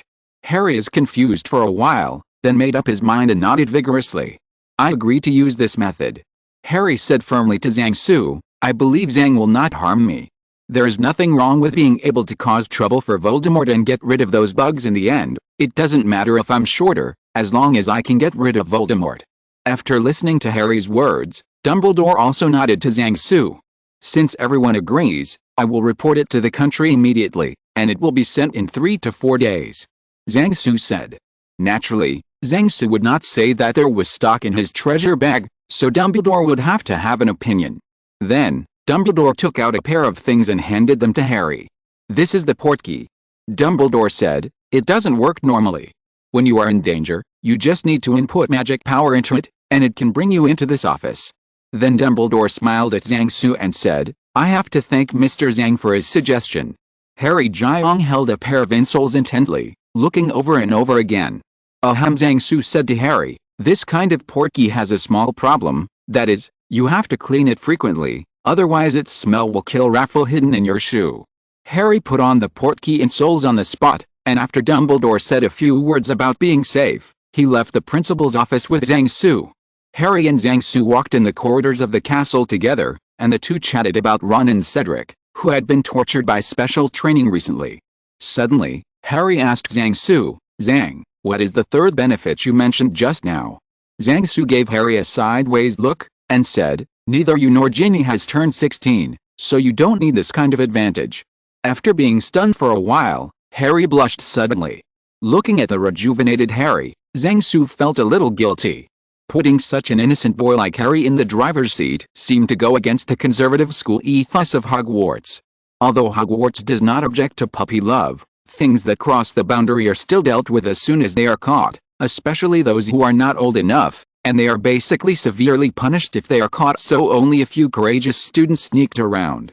Back then, Mr. and Mrs. Weasley walked outside the castle until 4 o'clock in the morning, and Zhang Su felt even Peeves and the other ghosts pretended not to see this kind of thing after encountering it, and then kept their mouths shut. Filch also told Zhang Su that as long as the students are not too much, or his mood is too bad, he will open his eyes and close his eyes. After all, Filch had a girlfriend, too. When Percy was caught, it was purely because Filch was in a bad mood the day he ran into him. Many people knew about Zhang Su and Fu Rong in private, but because of various reasons and Dumbledore's connivance with Zhang Su, everyone didn't tell the truth. After a while, Harry suddenly remembered something, and said to Zhang Su, Zhang, Krum invited Ron and his friends to be a guest on Boxburton's boat on Sunday today. There are a few more people who want to go with you and Furin, but you are too busy to find you recently. Are you free then? Zhang Su replied, Krum also invited Fu Rong, and Fu Rong and I will go together. Besides, he also invited Cedric. Chapter 211. The original intention will not change. On Sunday morning, Zhang Su and Fu Rong came to Durmstrang's boat together. Zhang Su can only see that Durmstrang's sailboat is a black 3-masted sailboat. All his knowledge of sailboats comes from the Age of Discovery series. No matter how much you are not familiar with. Do you have cats on board? As soon as he boarded the boat, Zhang Su asked Krum. When playing the Age of Discovery, holy sesame oil and cats are must-haves. Western countries have always had a tradition of keeping cats and other animals on board as mascots, such as Oscar, who sank 3 ships including Bismarck and finally died, Hood's chest served as ginger and fish cakes, and the tiger on the Kent, etc. But seeing Krum spread his hands, Zhang Su knew that there was no mascot on their boat. When more and more guests came to the ship, Krum took everyone into the cabin for a visit. Students from Boxburton's and Durmstrang have been in Hogwarts for more than half a year. Students from the 3 schools usually study, play and fight together in Hogwarts. Many of them have made friends with other schools' friends. After a group fight between Hogwarts and Durmstrang students, Krum apologized to the Hogwarts students on behalf of Durmstrang's students, and the relationship between the two parties eased. Although the unconvinced students between the two schools later fought several times in private. But after each beating, all of them were arrested by Professor Zhang and sent for 2 hours of ideological education. After the education was over, the original hostile parties became brothers and sisters, and Professor Zhang, who had become chattering, shared the same hatred. In such a peaceful environment, many students have become friends who do not know each other. Congratulations. The space inside the Durmstrang sailboat has been magically expanded, and the space inside is not narrow. The cabin, full of strong Nordic style, is brightly lit. If the surrounding materials are not made of wood, no one would think that they are walking in a boat. Krum took the other 3 Triwizard Tournament warriors, their families and friends, to visit the dormitory, library and auditorium on the sailboat. After walking around the cabin like a horse watching flowers, everyone came to the rest area on the deck to chat together. Instead of chatting with Krum, who was familiar with him, Zhang Su found 2 students who had taken his course to brag about. From them, Zhang Su got a lot of news about Durmstrang. Durmstrang's ethos is ambivalent. On the one hand, the school does not accept Muggle-born wizards, and the young Muggle-born wizards in Western Europe and Northern Europe basically go to magic schools in France and Russia. On the other hand, most students in the school do not discriminate against Muggle-born wizards. For example, Krum's apology to Hermione would not exist in a snake yard that is also proud of pure blood, and Durmstrang's students, except for a few people, didn't have much to say about it.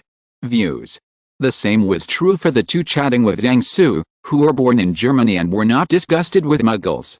After chatting for a while, Zhang Su finally figured out the reason of the matter. Back then, Gellert Grindelwald colluded with Mustache. As the Mustache army advanced, Gellert Grindelwald led his wizards to follow up and grab the territory. However, in the end Mustache was finished. Gellert Grindelwald was defeated by Dumbledore. Germany and the Nordic side surrendered Gellert Grindelwald's, which the teachers were also unlucky. The Muggle world is divided into NATO and Warsaw Pact, and the wizards on the Warsaw Pact side were purged by Delancey for a round to expand the territory. The Magic Committee of the Red Hairy Bear will naturally help Delancey make a move. As a result, many wizards in Western Europe and Northern Europe had to hide in Muggle society. This kind of history has led to Durmstrang's school rules being silent and stereotyped, while most of the students are more open-minded. While chatting, Zhang Su did not forget his original intention, took out the product catalog in the treasure bag, and asked them if they were interested in becoming a regional agent. Durmstrang's students who came to Hogwarts to participate in the Triwizard Tournament were all students preparing to graduate, and many of them were struggling with employment. Krum went to play after graduation, so Zhang Su naturally wouldn't go looking for him, so he aimed at other students. In less than half an hour, Zhang Su's table was full of people, and many enterprising and well-connected students studied the product catalog provided by Zhang Su. The products in this catalog are left over from Mrs. Maxim's selection, so Zhang Su will take them out for the students of Durmstrang to choose. Otherwise, how could Mrs. Maxim let Fu Rong stay with Zhang Su all day long? Shopping malls are like battlefields, and the camaraderie of classmates and school has little effect here, and what should be fought is still to be fought. All of a sudden, the sound of bargaining and quarreling could be heard, and everyone on the deck was attracted by this group of people. Krum, who was not far away, looked towards them from time to time, for fear that they would fight if they disagreed. But everyone is seeking money and harmony, and fighting is impossible. 2 hours later, the air suddenly fell into silence. Immediately afterwards, a group of people who were bargaining fiercely not long ago laughed together, stood up and shook hands and hugged each other, and the scene was harmonious. Just when everyone in Durmstrang was about to invite Zhang Su to have a big meal in the auditorium on board, a rapid bell rang on the deck. After reacting, the students of Durmstrang took their positions one after another, and the guests of Hogwarts in Boxpertons disembarked one after another. Soon, several huge tentacles rushed out of the lake, engulfed Durmstrang's sailboat, and then shook the sailboat rhythmically. Durmstrang's students struggled to cast a spell on a squid's tentacles on a rocking boat. Students from the other 2 schools on the shore took out snacks and watched the excitement while eating. It's a pity that this squid can't speak, otherwise Zhang Su would really like to ask it if it knows Tanya. Not long after, the squid was beaten or tired, and ran back to the lake. After watching the excitement, everyone saw that it was time for lunch, and they all went to Hogwarts Castle for lunch. On the way, Zhang Su found Harry and pulled him aside. "Harry, how do you feel?" Zhang Su asked. "Feels fine," said Harry, scratching the back of his head. "That's good. Remember not to stop the medicine." Zhang Su said, "Remember to drink a bottle every night before going to bed. It is better to drink too much than to drink less." "Zhang, when do you think Voldemort will send someone to arrest me?" Harry asked, frowning. "I'm not sure. Why don't I call him and ask for help?" Zhang Su spread his hands and said. Chapter 212. Ron, you are really amazing. As the saying goes, only 1,000 days to be a thief, but 1,000 days to guard against a thief. This is what Dumbledore is worried about now, and he has been worried about Harry Potter's safety since Voldemort and the Death Eaters went into hiding. Now the Death Eaters that Voldemort called ahead of time were usually low-key ones, and the two who often showed their faces like Lucius Malfoy and Snape didn't get in touch with him at all. Now that things have developed to such a point, Zhang Su has no good solution. If he can't find the target by taking the initiative, he can only defend passively, so Zhang Su asked Dumbledore to make Harry a pair of insult door keys, and he himself put a spell on Harry. In that raid, the Death Eaters used magic traps and stealth smoke bombs imported from Peru, which made Zhang Su start to be alert. The rest of the world isn't stupid either, and they'll keep up with the times. The magic trap is easy to deal with. In order to deal with the invisible smoke bomb, Zhang Su thought of the Hand of Glory. The Hand of Glory is an amulet usually made by wrapping and soaking the hand of a hanged person with mandrake or other herbs. The person holding the hand can use it to illuminate in the dark, but others cannot see it. It's just that this kind of black magic item is not easy to buy in the UK, and there is only one sold in a certain black shop. But this is a small problem for the students of Durmstrang who have been studying black magic. Zhang Su bought a dozen from them. But anyway, life must go on. The time is getting closer and closer to Saturday, June 6th, the final match of the Triwizard Tournament. According to the original plan, that day was the last day of Hogwarts exams, and everyone went to watch the competition after the exams. But because the difficulty of the maze has been increased, it is estimated that the warriors will be tossed in the maze for a long time, and the original time is estimated to be insufficient, so the Hogwarts exam time was advanced by 1 day, and the competition started at noon on the 24th. As the exam date approached, the students were engaged in intensive review. During this time, Zhang Su put away his pen and picked up the quill again. There will be a specially prepared quill during the exam.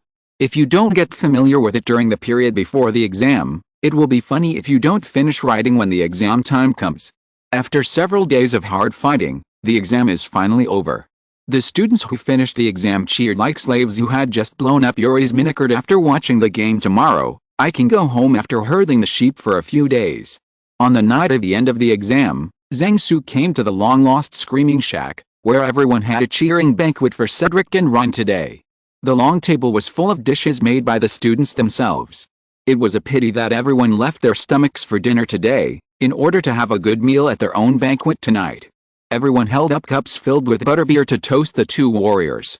The crazy Ron said that he will definitely win the Goblet of Fire, and then put a copper pot on the Goblet of Fire, and then everyone will have a hot pot together. At one end of the long table, Zhang Su looked at the rowdy students while drinking. For Zhang Su, this school year is a year in which there are opposite sexes but no humanity. He spends most of his time with Fu Rong and rarely participates in group activities. In the past 6 months, everyone has spared no effort to advise Cedric and Ron, and accompany them to train until late every night. Without everyone's help, the two Hogwarts warriors would not have passed the first 2 games so easily. Especially Ron. A year ago, his level was only good among his peers. After more than half a year of hard training, he has improved by leaps and bounds. His current level can be said to have touched the threshold of a 7th grade student. His 2 twins, if the brother fights him one-on-one, he will suffer a lot if he is careless. Even Harry Potter, who has always been taught by Grandpa Gandalf in the glasses, has now been opened up a little by Ron. The place where Ron has grown the most rapidly this year is his mentality. It turns out that in the trio where Hermione is the text and Harry is the martial artist, Ron, as a green leaf, developed a lot of inferiority complex and jealousy. After the baptism of the Triwizard Tournament and the 3-school Quidditch competition, Ron, a rising star, began to rise. Although he still has some crazy characters, but now he has more confidence to go crazy. Now Ron, after sweeping away the haze in his heart, has become much more cheerful. Zhang Su didn't say much to the others tonight. He just sat quietly eating and looked at the students in front of him. Zhang Su believes that during his 4 years at Hogwarts, his greatest achievement is not how much money he made from overseas online shopping, nor how many times he cheated Voldemort, but to build such a tight-knit team. Zhang Su is very happy to see that the team has remained united and stable since he has not intervened for a year. And Cedric was graduating in a few days, and the leadership of this team was being transferred to Harry and Hermione. Although Harry was not regarded as a warrior, but with his outstanding performance in the past few years, his popularity among the students is still high. Hermione also won everyone's approval by relying on her outstanding mind. Zhang Su, on the other hand, successfully downplayed his own existence. Now this group of students has a tendency to develop into the Whampoa department. The graduates who have left this group in the past 2 years are still huddled together, which has aroused the attention of some people in the Ministry of Magic. If Zhang Su jumps up and down in it again, it will make him fall into the eyes of some people. They generate unnecessary interpretations. After the banquet, Zhang Su left Harry's trio behind and took them to a living room on the second floor of the Screaming Shack. The four sat down, and Zhang Su poured them a cup of tea. "Ron, how does it feel to be a warrior?" Zhang Su asked. "It feels good." Ron replied with a smile. "Want to know how you were named a warrior?" Zhang Su asked suddenly. Ron, Harry, and Hermione were shocked when they heard Zhang Su's question. They had discussed this question many times in private, but they didn't get a satisfactory answer. Ron didn't speak, just stared at Zhang Su. Looking at Ron's eyes, Zhang Su said, "You know the situation of your family this year, and the incident that Fred, George and I were attacked in the Forbidden Forest the night after the first game was over." "I know," Ron said, and then he didn't speak, waiting for Zhang Su's next words. "This incident is the same as what we guessed at the beginning. Someone is indeed trying to kill you." Zhang Su said, "They think that you, who are only in the 4th grade, will definitely die in the Triwizard Tournament." Hearing this, Ron and Harry turned pale, and Hermione broke out in a cold sweat. "Who is behind your back? You can ask Mr. Weasley, he knows more than me." Zhang Su continued, "They used up a family promise and asked someone to put your name into the Goblet of Fire." Just as Ron was about to say something, Zhang Su stopped him. Someone cast a powerful confusion spell on the Goblet of Fire, making the Goblet of Fire think that there were 4 schools participating.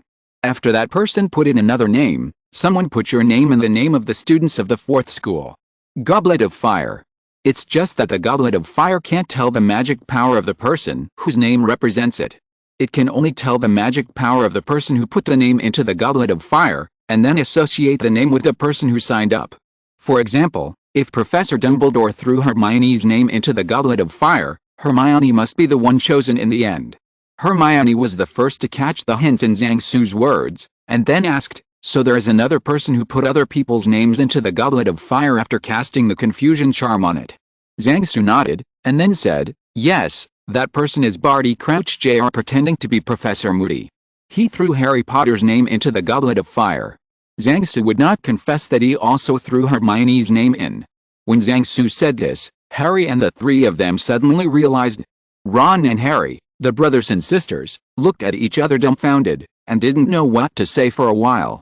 Harry, Ron and Hermione, one is a Death Eater who wants to plot against him, the other is a family business competitor who wants to plot against him, and the other is her friend and mentor who wants to trick her kindness. If he had known that the situation would develop into what it is now, Zhang Su would have simply kept opening a few more magical charging treasures on his body to temporarily surpass Scarlet's magic power, and then threw Snape's name into it. When the time comes, it will give them a few Death Eaters and the principal's a headache. "So who was it that threw my name into the Goblet of Fire?" Ron asked. "Before you say this person's name, can you agree to one of my requests?" Zhang Su said sincerely to Ron, "You should be clear about the family promise between wizard families, which is irresistible to members of wizard families. A promise between families protected by magic. The one who put your name in the Goblet of Fire didn't mean to harm you. If you will forgive her, I owe you a favor." After finishing speaking, Zhang Su looked at Ron nervously, for fear that he would not forgive him now. Ron, or the Weasley family, has the confidence to say no. None of the 3 people here are idiots. Enough clues have been revealed in Zhang Su's words before. First of all, this man's magic is stronger than Barty Crouch Jr.'s. This puts the students of Hogwarts down. Only the powerful professors in the school can achieve this. Professors like divination Professor Sybil Trelawney must have been ruled out as well. Secondly, the pronunciation of she and he in English is different, and they can all hear that this person is a woman. Third, this person must have wizard blood, even if the family is a small unknown family. Even a half-blood wizard is fine, but certainly not both parents are Muggle-born wizards. Otherwise, there is no basis for making a family promise.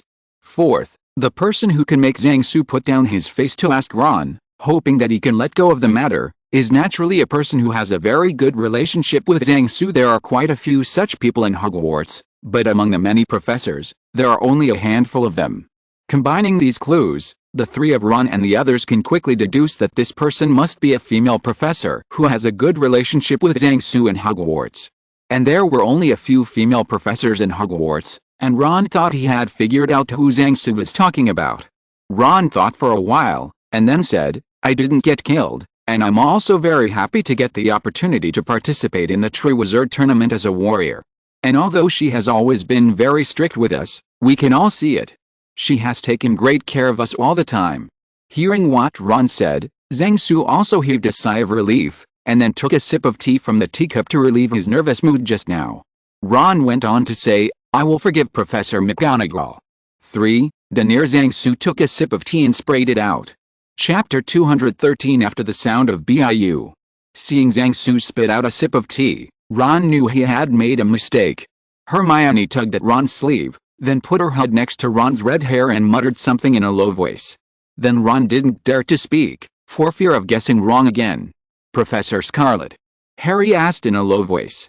Zhang Su heard about the gossip between himself and Scarlet from Zhang Chu. Ginny knew about it too. She'd mentioned it to Harry, and Hermione didn't care about this. She just heard gossip from other girls, and she wouldn't take the initiative to tell Ron. Zhang Su also breathed a sigh of relief. If Harry was talking about Professor Sprout, he might have drawn out his wand and hit someone. That's right. When Professor Scarlet moved his family eastward, his family got help from other families. Zhang Su nodded and said, "The next thing will be easy to handle." Ron is still a talkative person. Of course he chose to forgive in the end. After talking about things tonight, we looked at the time and there were less than 2 hours before the early morning curfew, so we all returned to Hogwarts Castle through the tunnel. Nothing happened overnight, but early the next morning, the students in the cafeteria were full of voices, and everyone was discussing the last game that was coming at noon. Furin was a little nervous today and had no appetite for food, so Zhang Su managed to persuade her to eat some. After breakfast, the warriors participating in the competition went to meet relatives who were invited to watch the competition. Zhang Su also followed Fu Rong and met the Delacour couple. Most of the conference room where everyone met was Zhang Su's acquaintances. When shaking hands with Mr. Delacour, Zhang Su's paw was caught off guard by Mr. Delacour's hard pinch and it hurt. Seeing Madame Delacour looking at him again, Zhang Su guessed that Gabriel had made a small report to her family. After that, Zhang Su and Cedric's parents said hello and chatted for a while. On Ron's side, the family was neat and tidy again, except for the Weasleys, Bill and Percy, and Charlie also asked for leave. On Furin's side, if the Delacours and his wife asked some questions, it would be difficult to answer them here, so after Zhang Su greeted everyone, he left the rest of the time to them, and he stopped joining in the fun. When Zhang Su left the room, he ran into Harry, who came with Ginny. Harry saw that Ginny was acting like a baby with her parents, so he walked out of the castle with Zhang Su. He wanted to ask Zhang Su something. Just when the two walked to the fire, they met Dumbledore holding the box containing the Goblet of Fire, and Mrs. Maxime, Karkaroff, Ludo Bagman and Barty Claw following behind Strange. After greeting a large group of people, Ludo Bagman, who has always been enthusiastic towards Harry, said to Harry, "Harry, we are going to the maze to put the Goblet of Fire away. Will you come with Zhang?" Ludo Bagman, who as the manner in the Quidditch World Cup, suffered a terrible loss. He only got a chance to breathe in the first 2 games of the Triwizard Tournament, and he only relied on the last one in the 3-school Quidditch match. Harry's outstanding performance in this game allowed Hogwarts to win the game with a big lead and reach the top at the end, allowing him to fill in the hole. "This is against the rules, Ludo," Barty Crouch said with a stern face. Ludo Bagman took out his pocket watch and looked at it, and then said, "It's okay, the game will start in a few hours, and it's fine for Harry not to touch other warriors before the game starts." Barty Crouch didn't insist anymore, and turned to look at the other 3 principals. Zhang Su thought that Dumbledore would stop him, but he also nodded. The host agreed, and Madame Maxim and Karkaroff naturally said nothing more. After Harry agreed excitedly, Zhang Su saw that being idle was also idle, so he followed the large group to the maze. The maze that was originally planned to be set in the Quidditch field was built next to the Quidditch field after a group of professors were stimulated to expand its size during the game. The audience sat in the Quidditch field and could watch the actions of the warriors through the water screen movie. The hedges of the labyrinth were now 20 feet high and 6 feet wide. The entire maze takes up about the size of 2 Quidditch pitches. Walking to the maze, everyone can see that there is a thin layer of mist in the maze. An NBSP, this is the effect of the ecstasy array designed by Zhang Su. Of course, he does not have such strong magic power to activate the ecstasy array that covers such a large area. This is all designed by him and then built by Dumbledore himself. Are we going through the maze? Harry asked Dumbledore. Do you want to try to challenge this maze first, and then put the goblet of fire to the end of the maze? Dumbledore said to Harry with a smile. Harry's eyes lit up, and there was such an Operation JPG. Ron was elected as a warrior, and after successfully completing 2 games, Harry was happy for him and envied him very much. Harry's restless heart also longed to be coquettish on the court. But his enthusiasm was extinguished the next moment. It's a pity that there is not enough time, otherwise I can let you try. Ludo Bagman said regretfully to Harry. But you can put the goblet of fire on the shelf at the end with your own hands, Karkaroff said. Others were non-committal about Karkaroff's suggestion, and no one would object to such an innocuous thing without emotional intelligence. What kind of experience is it to follow a group of G-mazes? Harry was curious about what Dumbledore would do when he encountered obstacles when entering the maze. Should he cleverly lead everyone to avoid obstacles, or use his profound magic to temporarily break through obstacles? After entering the maze, Harry's mouth twitched a little, which was different from what he expected. Dumbledore waved his wand, and a staircase grew out of the hedge that served as the partition wall of the maze. Everyone climbed up the stairs to the top of the hedge, and walked from the top of the hedge to the depths of the maze. The enchanted hedge could bear everyone's weight, and everyone walked as if they were walking on a green path, except that Madame Maxime felt a little narrow when walking. Harry looked curiously and slightly disappointed at the obstacles under the hedge, wondering if he would be able to get past them. You still have a chance. Zhang Su patted Harry on the shoulder and said to him, this maze will stay after the Triwizard Tournament, you can try it then. After hearing Zhang Su's words, Harry became excited again. Originally, the maze would be dismantled after the game, but one day after the professors completed the layout of the maze, they drank tea and chatted together. During this period, Professor Zhang complained that everyone spent so much effort in arranging the maze, and finally it was dismantled only once. It is better to keep the tickets. Upon hearing this, the other professors felt that what Zhang said was very reasonable, so after some discussion, they gave a report to Dumbledore and kept the maze after the game. It didn't take long for Dumbledore to sign off. Following a group of shortcuts, Harry soon came to the center of the maze. Here is a circular lawn, and you can see that there are several intersections on the surrounding hedges. In the center of the lawn is a marble stone pillar almost 1 person tall, which is the shelf for the goblet of fire. Dumbledore put down the box containing the goblet of fire in front of the stone pillar, opened the box and said to Harry, Harry, please put the goblet of fire on the shelf. At this time, Zhang Su, who was standing beside Dumbledore, heard Dumbledore say to him softly, according to little Barty's confession after drinking Veritaserum, Voldemort's plan is to let him use Harry's name as the 4th A student from a school through into the goblet of fire, making Harry the 4th warrior. Then he would secretly help Harry win the final victory. Then he would change the goblet of fire into a portkey, and when Harry touched the goblet of fire he will be brought to Voldemort by the portkey. Zhang Su, who had known Barty Jr.'s plan for a long time, nodded, and then asked Dumbledore, then has the goblet of fire been checked? Will it be replaced with a portkey from the beginning? It was checked when little Barty was caught, and the goblet of fire was not tampered with. Dumbledore replied, later, the box where the goblet of fire was placed was newly enchanted, and only 3 headmasters can put it in it. Open.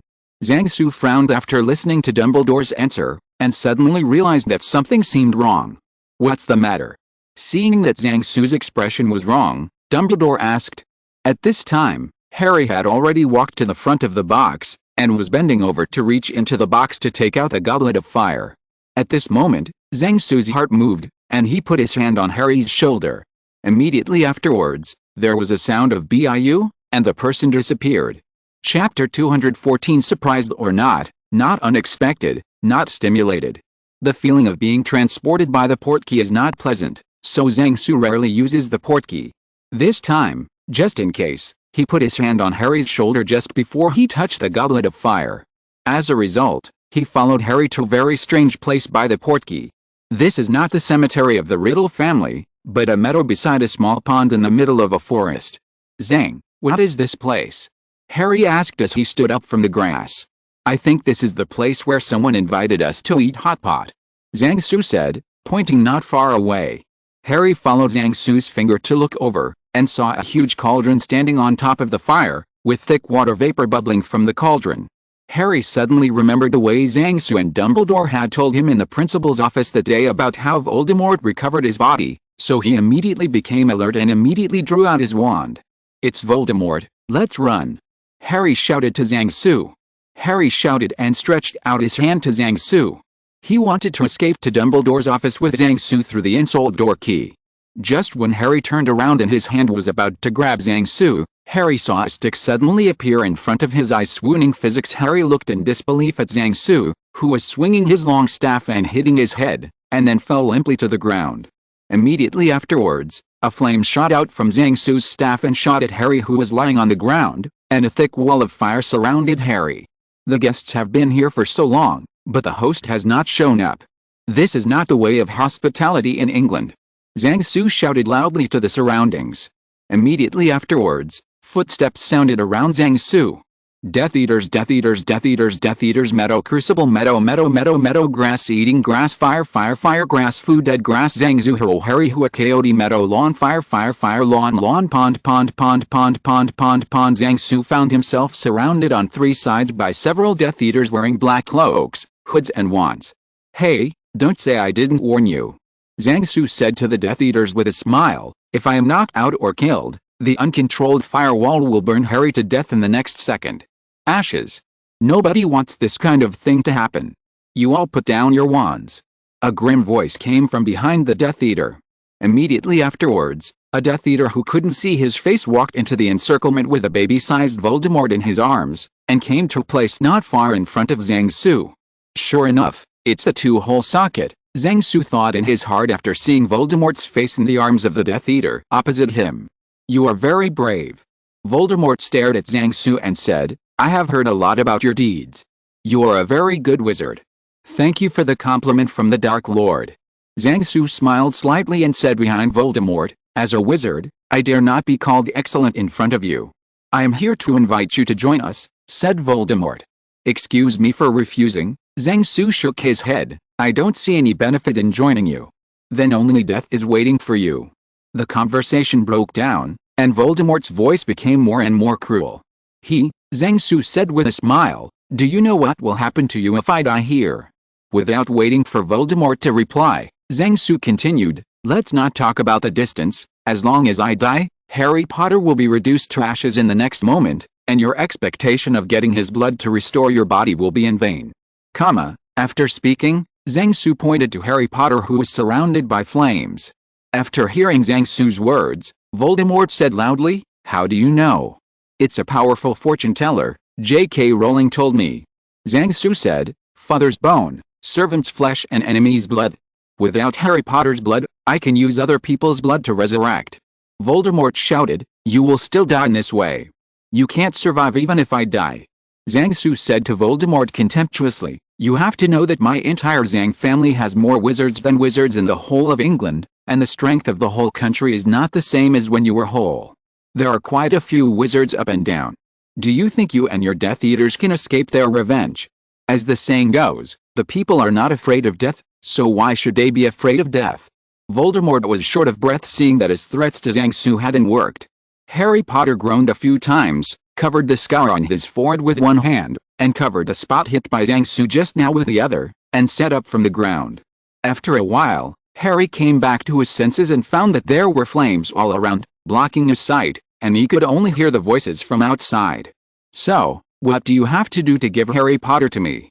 An NBSP. Hearing this familiar voice, Harry was shocked. He recognized Voldemort's voice that he had heard in his dream. "What can you give me?" The next voice Harry was more familiar with was Zhang Su's voice. "Power and wealth. What do you want?" Voldemort asked. Harry Potter suddenly became nervous. He was suddenly afraid that Zhang Su would betray him. "Harry, are you awake?" Harry suddenly heard Zhang Su's shout. Just when Harry didn't know whether to answer, Zhang Su outside the firewall felt again, "Don't worry, I will sell you for a good price, and then the two of us will share it equally." Harry, who had calmed down, suddenly had a flash of thought in his head, and immediately figured out Zhang Su's plan. Forget about power, I don't care about your little bit of power. Zhang Su said, my pharmaceutical factory can earn about 5,000 million galleons a year, and I don't care about your little money. Voldemort suddenly felt as if he had lost his life. If he recovered, the first thing he would do was practice the Cruciatus curse with this guy in front of him as a target. Seeing that the Death Eaters around were ready to move, Zhang Su knew that he could no longer provoke Voldemort, so he said, forget it, everyone take a step back. You promise not to kill the two of us within a day. Each of the disciples will give me half of what is in their Gringotts vault. If you agree to my terms, I will give you Harry Potter's blood. After a few minutes of silence, Voldemort replied, well, I agree. Zhang Su looked at the commotion of the Death Eaters around him, and said to Voldemort, then let's make an unbreakable oath. The anger in Voldemort's heart, when did his majestic Dark Lord negotiate such conditions with others but Harry's now in Zhang Su's hands, so he has to be controlled by others. Is Lucius Malfoy here? Let him be a witness. Zhang Su said again. Why him? Voldemort asked. If he dares to play tricks, I can tie his precious son to a stone and throw him into the Hogwarts lake. Zhang Su said with a smile. Voldemort nodded, and then the Death Eater who had been holding Voldemort pulled down the hood of his cloak, revealing the old horse's pale face. At this time, the old horse looked at Zhang Su with hatred, not only because of half of the property in his Gringotts vault, but also because Zhang Su threatened him with his son. Zhang Su and Voldemort held hands together, and soon made an unbreakable oath. Voldemort vowed that as long as he got the knowledge of Harry Potter, he would not stop killing Zhang Su and Harry Potter within a day, and at the same time let the Death Eaters present write down the property handover letter on the spot and transfer the money to Zhang Su on the account. Zhang Su didn't care about the loopholes left in Voldemort's oath, and let him be careful to make him happy. He had offended him badly just now, and if he didn't give him a little sweetness, he would become angry and everyone would have a hard time. The next thing was simple. After the Death Eaters reluctantly wrote down the transferred documents and handed them to Zhang Su, they began the work of resurrecting Voldemort. The old horse put Voldemort into the boiling cauldron. Zhang Su asked you if you wanted to add some angelica, red dates, wolfberry, tangerine peel, star anise, grass fruit, and radish, and several Death Eaters were so angry that they pulled out their wands. Then came Voldemort's father's bones, bone meal to be exact. Then there was a Death Eater who chopped his hands and added ingredients. Zhang Su was a little surprised that this person was not an old horse. When taking Harry Potter's blood at the end, Zhang Su first tied Harry up, and then let the old horse go into the firewall and pour out a big bowl of blood. The main ingredients are complete. After cooking for a while, the fresh and hot Voldemort is out of the pot. The first thing Voldemort did when he got dressed was of course to turn his face.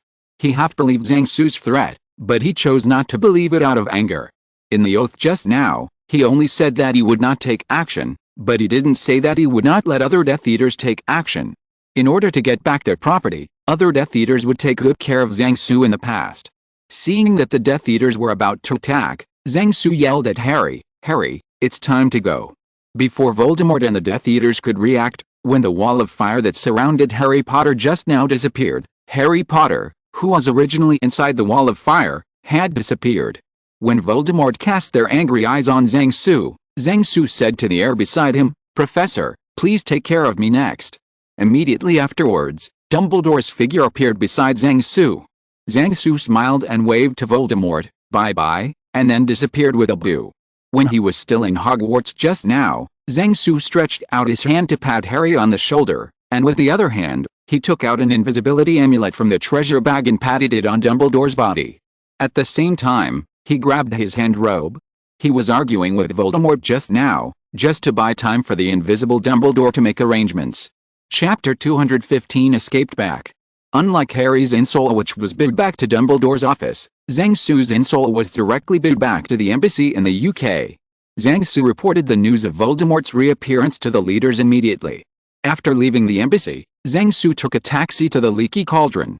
Fortunately, Zhang Su remembered to change the robe on his body before, so the taxi driver didn't notice anything wrong. Zhang Su didn't stop, and went straight from the leaky cauldron to Gringotts in Diagon Alley, and immediately transferred the property of the Death Eaters to his vault. After finishing, Zhang Su rushed back to Hogsmeade's villa through the VIP fireplace of Gringotts. After stepping on the flying sword and returning to Hogwarts, Zhang Su discovered that the Triwizard Tournament was in progress, But he couldn't pay attention to the competition, so he could only rush to the principal's office immediately after landing at the gate of the castle. As soon as he walked into the office, Zhang Su saw Harry Potter circling anxiously in the office. "Zhang, how's it going?"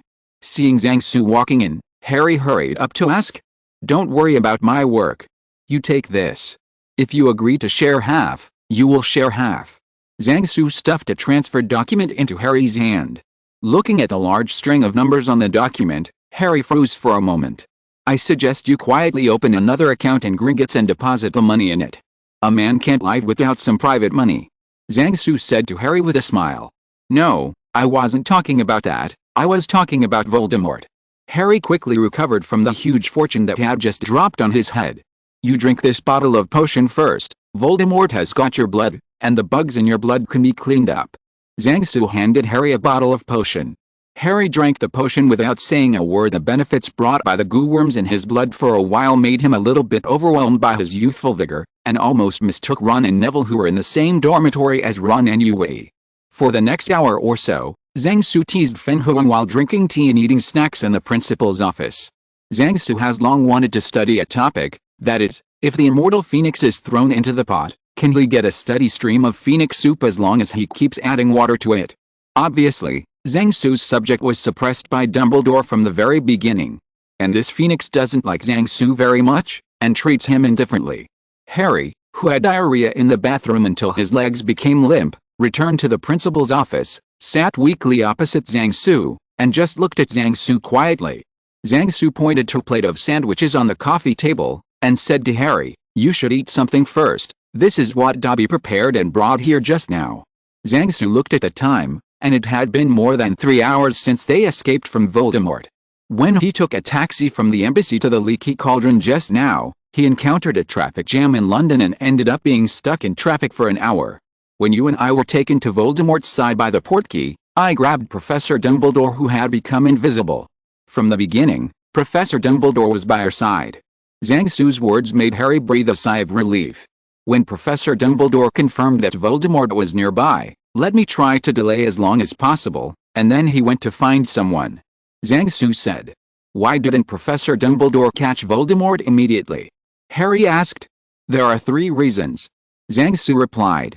"The first reason is that Voldemort's Horcruxes have not been completely wiped out. Even if he was captured at that time, he could still commit suicide at the last moment and escape, which makes it more difficult to capture him. The second reason is that Fudge, the Minister of Magic, has been unwilling to accept the fact that Voldemort returned to England and regrouped the Death Eaters. Compared with catching Voldemort, who can run away at any time, let more people see and realize Voldemort is more useful when he's back. The third reason is that Voldemort a month later is far easier to deal with than Voldemort now."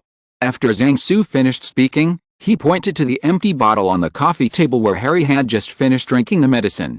"Professor Dumbledore is getting old, and his strength is not as good as before. He is already powerless to deal with Voldemort by himself," Zhang Su said with a sigh. After listening to Zhang Su's words, Harry sat on the sofa and lowered his head. Zhang Su saw that his hands were tightly clenched into fists, and his knuckles turned white. One thing Zhang Su didn't tell Harry was that Dumbledore was a step late in the end. If he could bring his men before Harry's blood was put into the cauldron, he could clean up the Death Eaters and fish a half-dead Voldemort out of the cauldron. The most taboo thing about this kind of body restructuring magic is that it will be interrupted halfway through. If it is mild, it will lose an arm or a leg. If it is serious, it will die on the spot due to bodily insufficiency, such as missing a lung. Just like Malhao Shaoji's transformation was interrupted in the middle, the original clothes disappeared, and the uniform of Malhao Shaoji did not appear again, leaving only a naked girl standing there. If Voldemort was fished out before Harry's blood was in the pot, there was a % chance that a severely anemic Voldemort would be fished out. Originally, Zhang Su also wanted to fire 40 fires to the cauldron before Harry's blood was poured into the cauldron, but the Death Eaters around him were watching too closely, making it difficult for Zhang Su to do it. Moreover, the unbreakable vow he made with Voldemort was to give Harry's blood to him. Zhang Su couldn't guarantee whether the blood would be faked by the old horse or poured into the pot.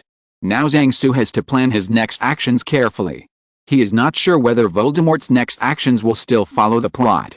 In case Voldemort starts attacking the Ministry of Magic next week, He'll be in for a treat. But Zhang Su didn't think that Voldemort would make big moves before he got the prophecy ball and killed Dumbledore. At most, he would just continue to carry out terrorist attacks. Regarding Voldemort's actions after he captured the Ministry of Magic, Zhang Su had an immature idea, which had to be discussed with Dumbledore first. Seems interesting to have a bunch of Ministry of Magic officials come to Hogwarts to form a government in exile or something. Zhang Su suddenly thought of something, and then took out his spare wand and handed it to Harry. Harry, you might run into some trouble over the next summer holidays. If you use your own wand, it will be known by the Ministry of Magic because of the traces on it. So keep this wand for emergency use. In extraordinary times, it's best not to be troubled by the Ministry of Magic. Harry nodded, and took the wand from Zhang Su. Chapter 216 Initial Agreement. It is estimated that Professor Dumbledore will have news coming soon. Let's wait for a while. Zhang Su said to Harry. Do you know who swapped the Goblet of Fire for a portkey? Harry asked suddenly. Only the principal can open the box containing the Goblet of Fire. Zhang Su replied. Karkaroff, Harry called out in surprise. At present, it seems that only he can do this. Zhang Su said. But today we met Professor Dumbledore in the foyer and went to release the Goblet of Fire together. It should be an accident. He can't guarantee that he will meet me on the way to the maze. Harry quickly discovered something suspicious. What would you do if Ron or Cedric were kidnapped and Voldemort asked you to go find him yourself, or if they kidnapped Fleur and I took you to find him? Zhang Su asked. Krum can't take to the Goblet of Fire, for Karkaroff, it was the Imperious curse before the match. Of course I'm going to save them, said Harry immediately. Then Harry asked weakly again, if Fleur was kidnapped, wouldn't you knock me out and send me there? After speaking, Harry rubbed the place where Zhang Su had knocked just now. Perhaps. Zhang Su shrugged and continued, I speculate that Karkaroff was well prepared for everything from the very beginning. Meeting you in the hall just saved him a lot of trouble. He was the one who first suggested that you put the Goblet of Fire on the shelf. Portkeys can be used to set activation conditions. For example, last year you and the Wheel Eyes and Cedric went to the Quidditch World Cup Stadium through the portkey. It will only be activated when there are enough people. Otherwise, when the staff of the Ministry of Magic hand you the portkey, he will have to fly away first. It is not difficult to set an activation condition for the portkey that is conditional on the age of the person in contact. It's like the cordon that Professor Dumbledore set up around the Goblet of Fire when he signed up. Otherwise, it would be fun if Professor Dumbledore was teleported to Voldemort when he put the Goblet of Fire on the shelf. After Zhang Su finished speaking, he felt his mouth was dry, so he picked up the teacup and drank a cup of tea. Harry, on the other hand, was digesting the experience of the day. What happened today had a huge impact on him, beyond the sum of the past 10 years. Cheers from the audience came from outside the window from time to time, which constantly aroused Zhang Su's curiosity. He really wanted to know how Furin was doing in the maze. But Zhang Su has to stare at Harry here now. For Harry now, the headmaster's office was the safest place. Only Zhang Su, Harry and Dumbledore can enter the principal's office where the password has just been changed. Moreover, Zhang Su was also afraid that Karkaroff would leave something behind. If Harry later picked up the cake sent by the house elf and disappeared with a BIU, then Zhang Su would have to find a place, squat down and cry. Zhang Su, who is now cautious, even ordered Dobby to prepare the food himself before sending it over. After pondering for a while, Harry said to Zhang Su, next, a new war will begin. That's right. Zhang Su said, the next battle will be more intense and cruel than before. In the future, everyone may die in battle. You, Ron, Hermione, Ginny, Neville, Fred, George, Black, Lupin, and even Professor Dumbledore, no one can guarantee that they can survive this war. Every time Zhang Su said a name, Harry's face became paler.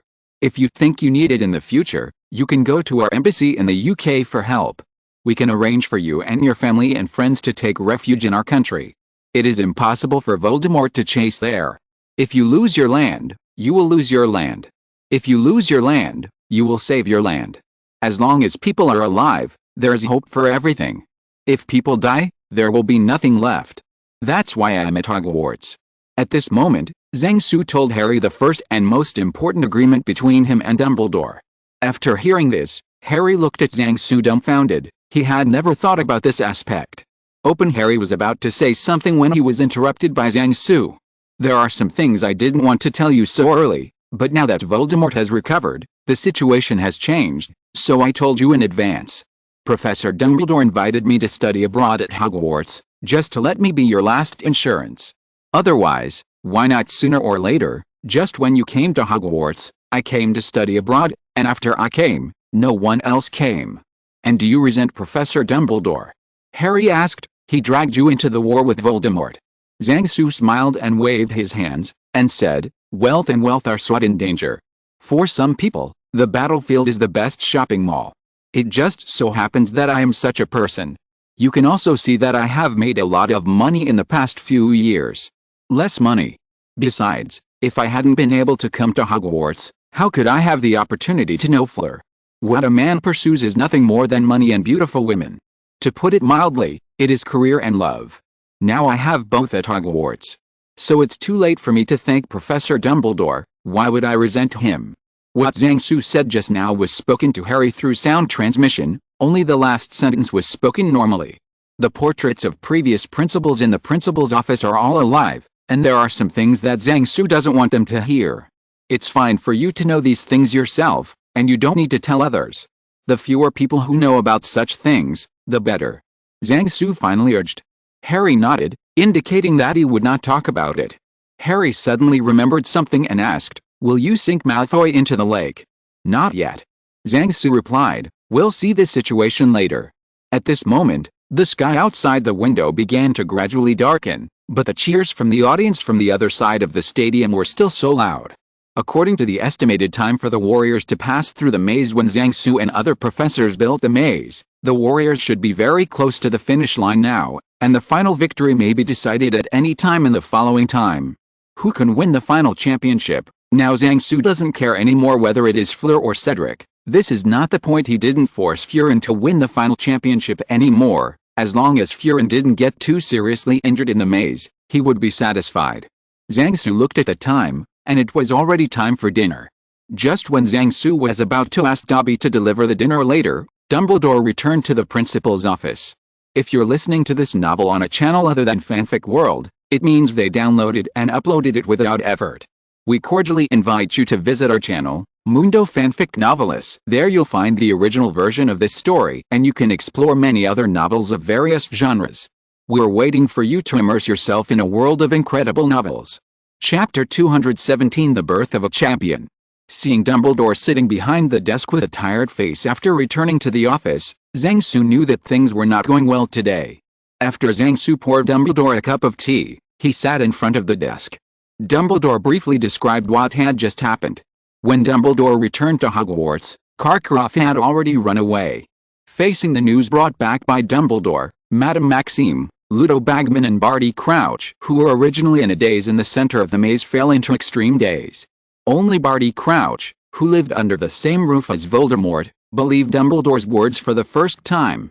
Dumbledore didn't have time to explain any more, so he could only let Professor McGonagall replace him, and Madame Maxime, Ludo Bagman, and Percy Weasley, who temporarily replaced Barty Crouch, presided over the game.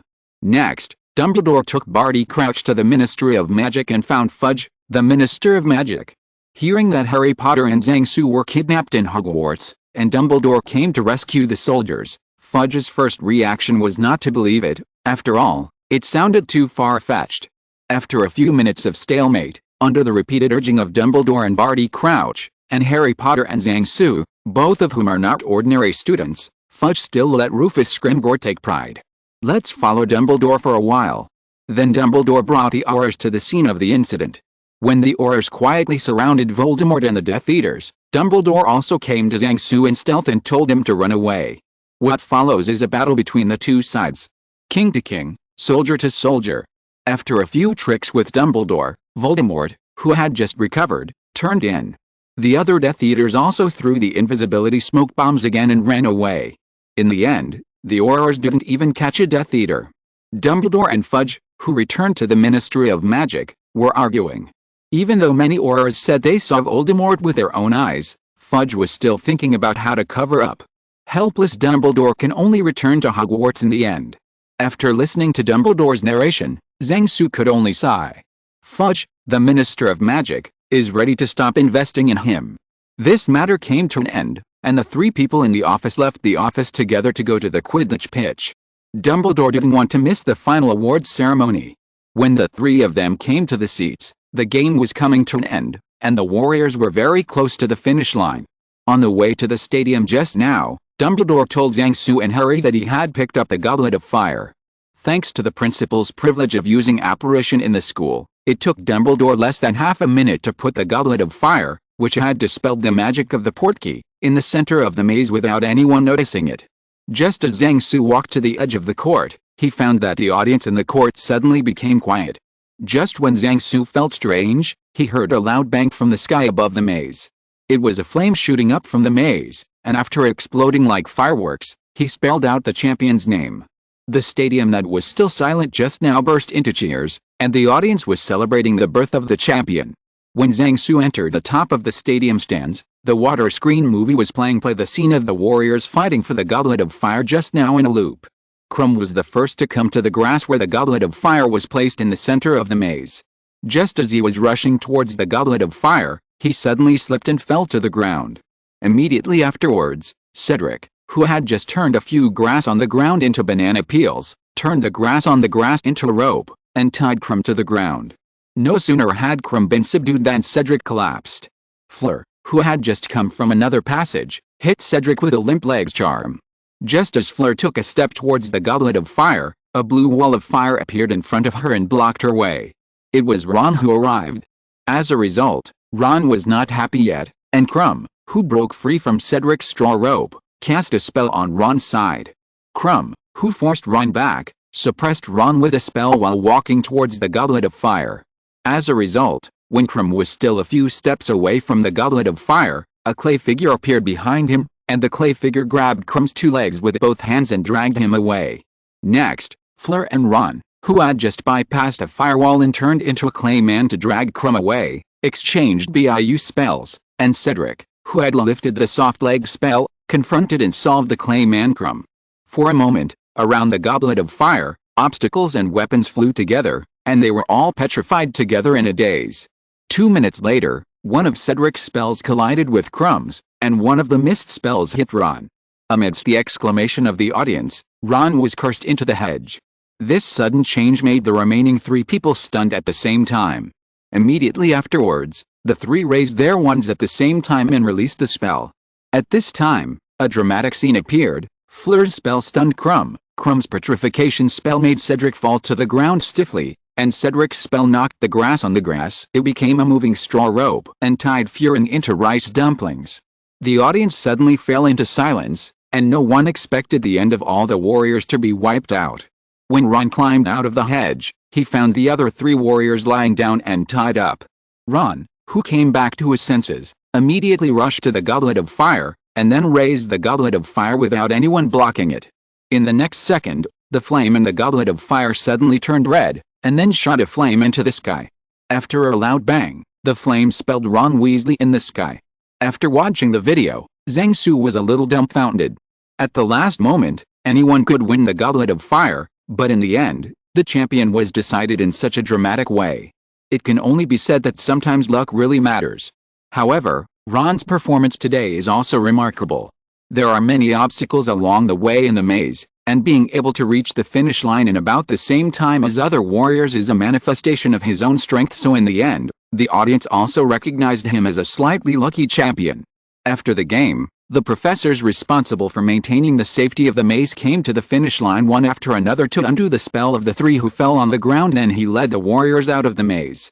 When the Warriors came to the rostrum of the Quidditch pitch, a ceremony for awarding bonuses was held. After the ceremony, it was time for the routine banquet. Chapter 218 The Eagle on the Hogwarts Balcony. Today is the end of the lunar calendar, and there is only a shallow crescent in the night sky. The stars blinked incessantly in the black curtain-like sky.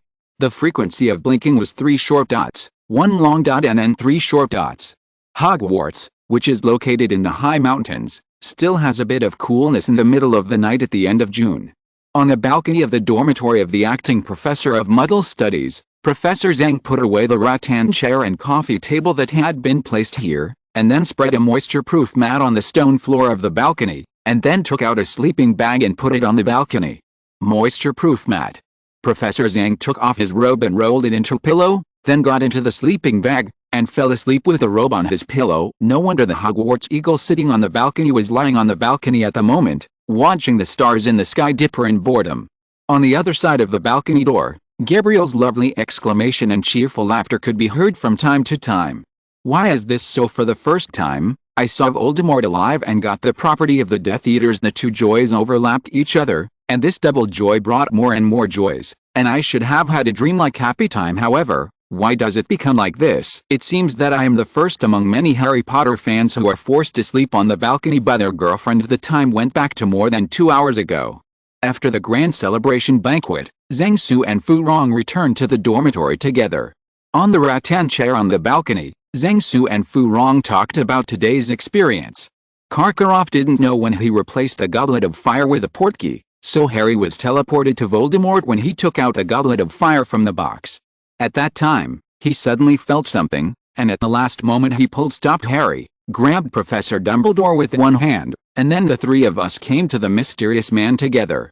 Finally, with Professor Dumbledore standing in front of him, Harry and I passed through the door hidden in the shoes early in the morning. The key came running back. Zhang Su told Fu Rong what happened today in a nonchalant tone, as if he was saying that he bought a big bag of candy in Hogsmeade today. But Furin smelled danger from Zhang Su's narration. So, the mysterious man from England is back? Fleur asked. Yes, Zhang Su replied. Isn't that very dangerous? Fu Rong frowned. It's not dangerous. I slipped back right away, Zhang Su said nonchalantly. But the mysterious man killed many people before. Fu Rong said. I stay in Hogwarts, so don't be afraid, unless he kills Dumbledore first. Zhang Su replied. Besides, I'm a pure-blood wizard, so the mysterious man has no reason to kill me. But we all participated in the action of destroying his Horcrux, which gave him a reason to kill you. Fu Rong said loudly. If you don't let him know, it's fine. None of us will tell the mysterious person about this. Zhang Su said. Then I will stay in England after graduation and live in Hogsmeade. Fleur said. How about that? Didn't we agree that you would go to college? Zhang Su refused. When you graduate, you will just take over the family's farm. Compared to Voldemort, our money is more important. In the first 1 or 2 years, I just took the preparatory class, and I can apply for self-study here. Fu Rong said, the preparatory class, the content of the class is similar to the high school content you studied by yourself, so I can ask you for advice. Systematic study at school is different from self-study. Zhang Su shook his head and said, I am special, so I can rely on self-study instead of systematic study. But you are different. For knowledge that you have never been exposed to, you are not the same. It cannot be mastered by self-study, so you don't want me to stay in England no matter what, Fu Rong said, staring at Zhang Su. Zhang Su nodded after thinking for a while. Do you want me to worry about you all day 10,000 kilometers away? Fu Rong continued to stare at Zhang Su and asked. There is nothing to be afraid of. We will set a time every day, and I will call you at Hogsmeade. Zhang Su continued to pretend that nothing had happened. Besides, you can come over during the winter vacation. Do you think I don't know anything? Fleur suddenly said angrily. Tonight Harry and Hermione talked about what happened during the day. Tanya, who was nearby, heard it, and then Tanya told me. Surrounded by Death Eaters, risking a bargain with Voldemort, that's what you call nothing to be afraid of. I didn't see you in the morning and noon. I thought you were going to prepare for the maze. Do you know how flustered I was when I heard Tanya tell me about you? You tell me now that none of this is dangerous? Do you think I'll believe you? In case you fail to escape, what do you want me to do? It was the first time Zhang Su saw Fu Rong get angry, and a layer of cold sweat broke out on his forehead. Zhang Su once heard that quarrels between couples are not all bad things. They are the mediator of the relationship between couples, because quarrels can make both parties realize the problems between them, and then fully communicate and solve the problems. Now Zhang Su thinks that these chicken soup texts are all bullshit. When your girlfriend can use a magic wand to turn you into Xiangpo spicy beef sauce in minutes, everything is just a cloud. But the problem cannot be left unsolved. The difference between the two is that Zhang Su has Zhang Su's reasons, and Fu Rong has Fu Rong's persistence. Fu Rong wanted to stay and face the next war with Zhang Su, but Zhang Su wanted to keep Fu Rong away from the land of right and wrong in Britain. However, the two stubborn people insisted on their bottom line, and they couldn't persuade each other by words and body language. Just when the two parties tried their best to make the other side give in, Gabriel suddenly ran into the dormitory. At this time, Zhang Su's words for Gabriel finally defeated Furin. Fu Rong, who was furious, closed the door of the balcony with her backhand when she left the balcony and entered the bedroom, and then locked the door from the inside. The doors and windows leading to the outside of Hogwarts Castle are part of the castle's defense measures, and it is not easy to open them from the outside. After thinking about it for a while, Professor Zhang gave up the plan to fly away from the balcony and walk back to the dormitory, and began to make a bed on the balcony to sleep. In the bedroom, Fleur, who had freshened up, and Gabriel, who had changed into her pajamas, got into the warm blanket. Fleur told Gabriel what she encountered in the maze today as a bedtime story.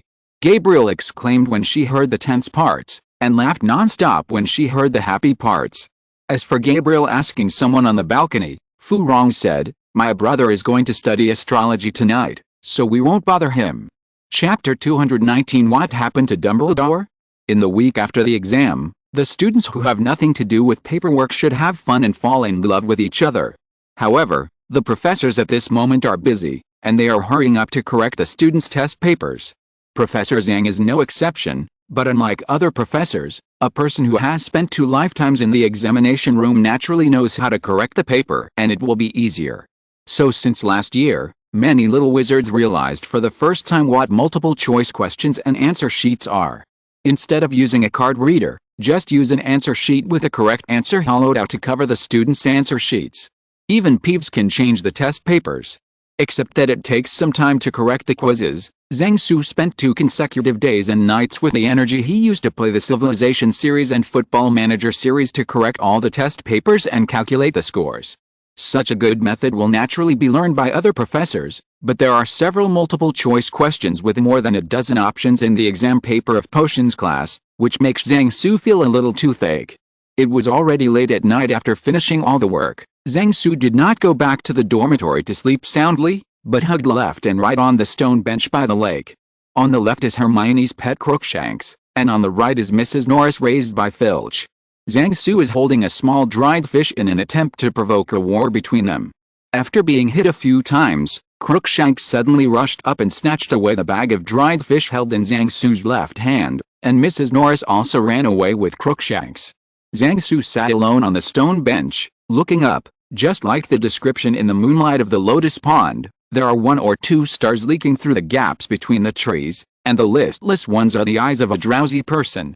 Zhu Ziqing once said that under the boundless moon, you can think about anything, and you can think about nothing. I feel like a free person. What must be done and said during the day can be ignored now. This is the beauty of being alone. It's a pity that we can't grow lotus in the Hogwarts lake, and we can't feel the breeze passing by, sending wisps of fragrance. The time alone was soon interrupted. Under the starlight, Dumbledore came alone with a handful of white beards. His beard fluttering gently with a breeze and footsteps was particularly eye-catching in the night. Dumbledore sat beside Zhang Su without saying a word, and seemed to be enjoying the cool breeze blowing over his cheeks from the lake. "Zhang, do you know Feng Shui?" Dumbledore asked suddenly. The combination of the 2 English words of wind and water made Zhang Su stun for a moment before he figured out what Dumbledore was asking.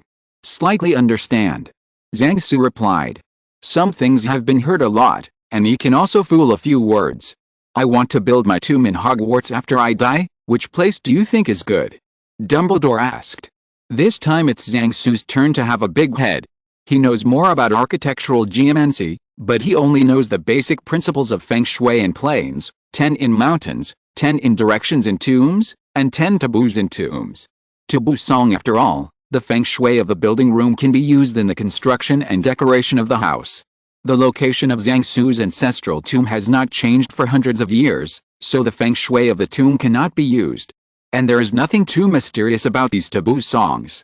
For example, don't bury the rapid water in plain 10. Don't bury is to prevent the cemetery from being washed away during floods, and don't bury steep mountain in mountain 10. Don't bury in order to prevent landslides from damaging the cemetery. There are 10 tombs that do not face the palace in front because there are too many buildings in front of the cemetery and naturally there are too many people. Too many people will inevitably damage the cemetery and so on. At first, Zhang Su wanted to find traces of spells, but found that what was mentioned here were all about natural conditions and urban planning. And the feng shui of the cemetery is also because the topography of each region is different. Some sayings of each school are different. There are many mountains on the side of Zhang Su's house, so most of the cemeteries are built near the mountains, so some of what Zhang Su knows is not applicable in Hogwarts. In the end, Zhang Su used transfiguration to conjure up a Hogwarts sand table on the ground, and clicked on the junction of the Great Lake and the Forbidden Forest. I think this place is good. Zhang Su replied. The Great Lake at Hogwarts has never flooded, so it's okay to be closer to the lake. The Forbidden Forest on the side is just in the upwind direction, which can protect the cemetery from the wind. Dumbledore thought about it after reading it, and then nodded in approval of Zhang Su's plan. Seeing Zhang Su's frown, Dumbledore thought he had some bad thoughts, so he said, when you get old, you will inevitably worry about what will happen to you after your death. You don't need to mind. In fact, just now Zhang Su suddenly thought that it was the place where the students of the dance association used to practice, so wouldn't it be like dancing on Lao Deng's grave? Moreover, Old Deng was buried on the campus. If someone flew over with Hogwarts' strongest curse, Professor Dumbledore, then Old Deng's coffin would not be able to hold it down.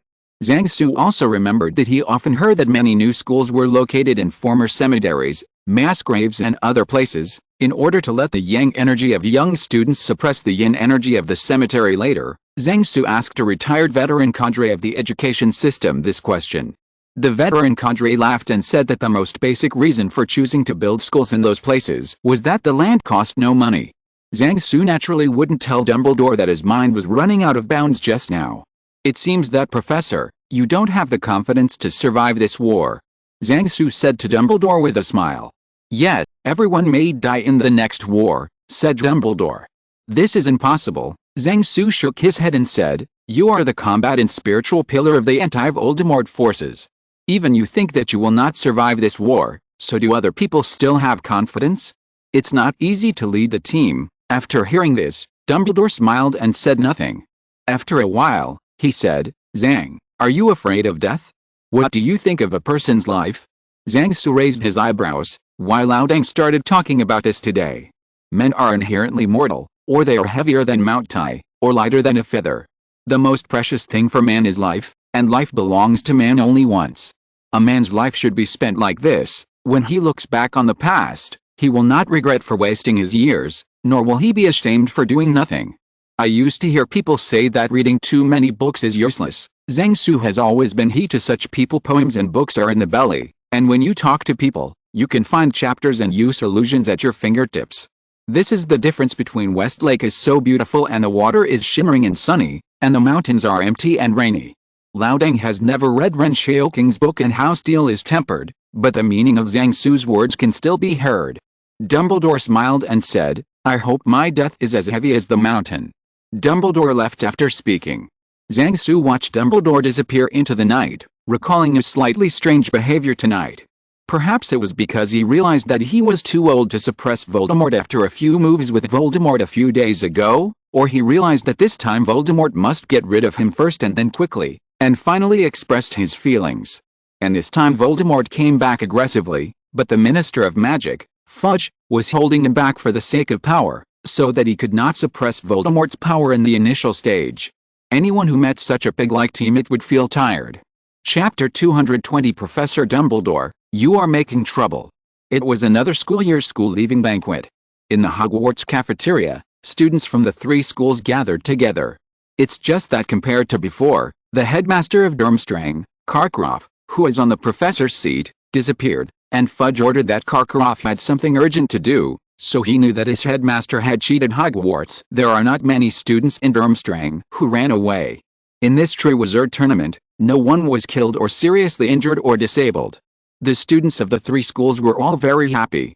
The delicious food on the table today is very rich, just like the day when the teachers and students from the two sister schools first arrived. In this cheerful atmosphere, only Dumbledore and Harry Potter seemed unhappy.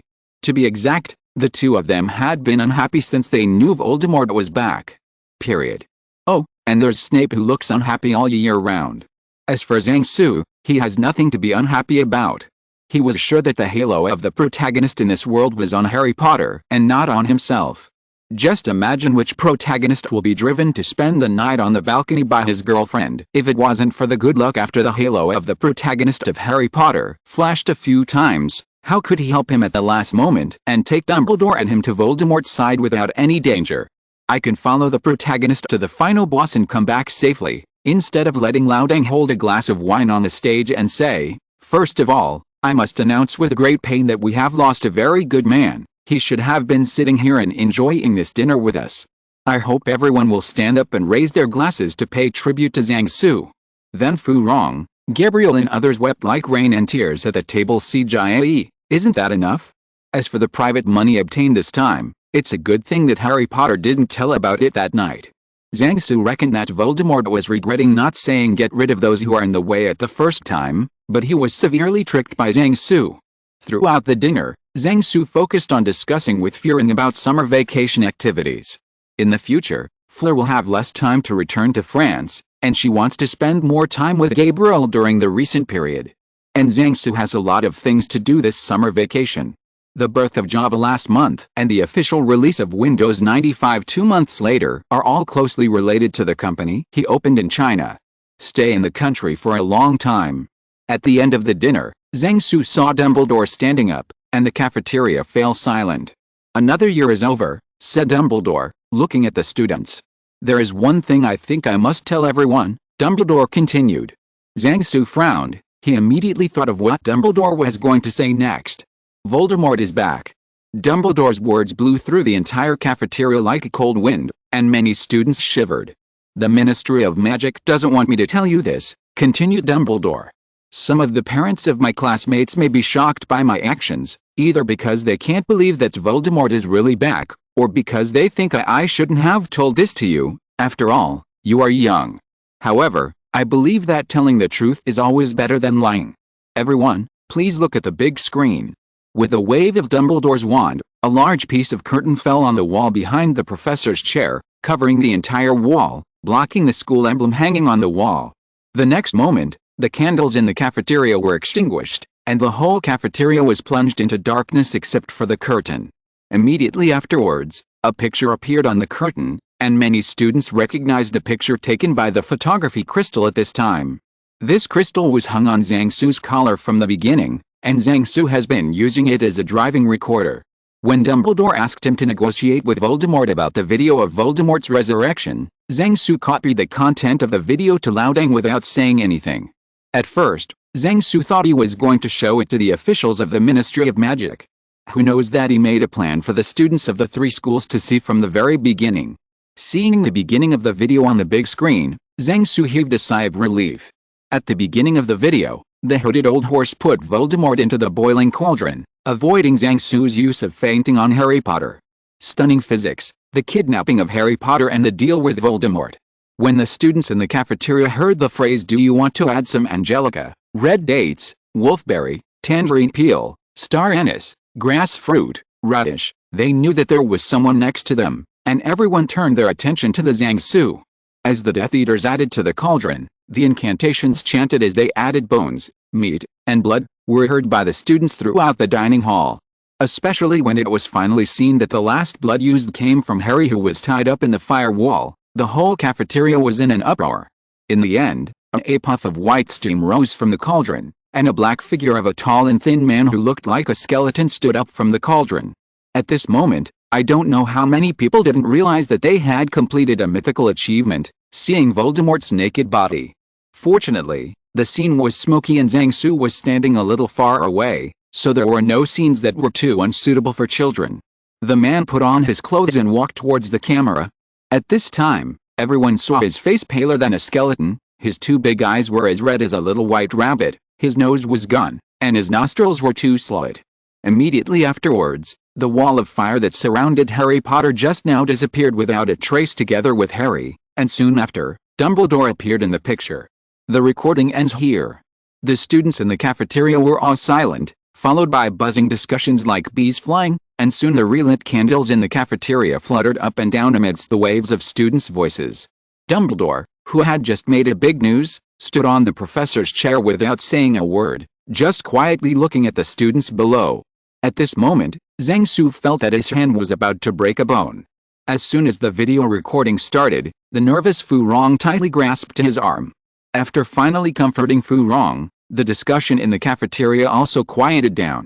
When talking about this matter, there is another person that must be mentioned. Dumbledore continued after the cafeteria fell silent. Oh, I'm talking about Zhang Su. There was another commotion in the cafeteria. The students turned their heads to look at Zhang Su, and then at Dumbledore, hoping that he would tell the story of the news at that time.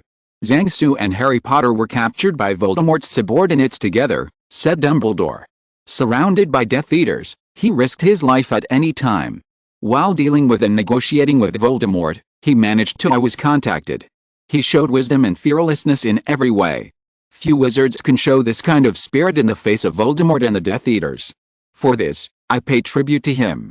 At this moment, Zhang Su really wanted to throw a wine glass on Laodang's forehead.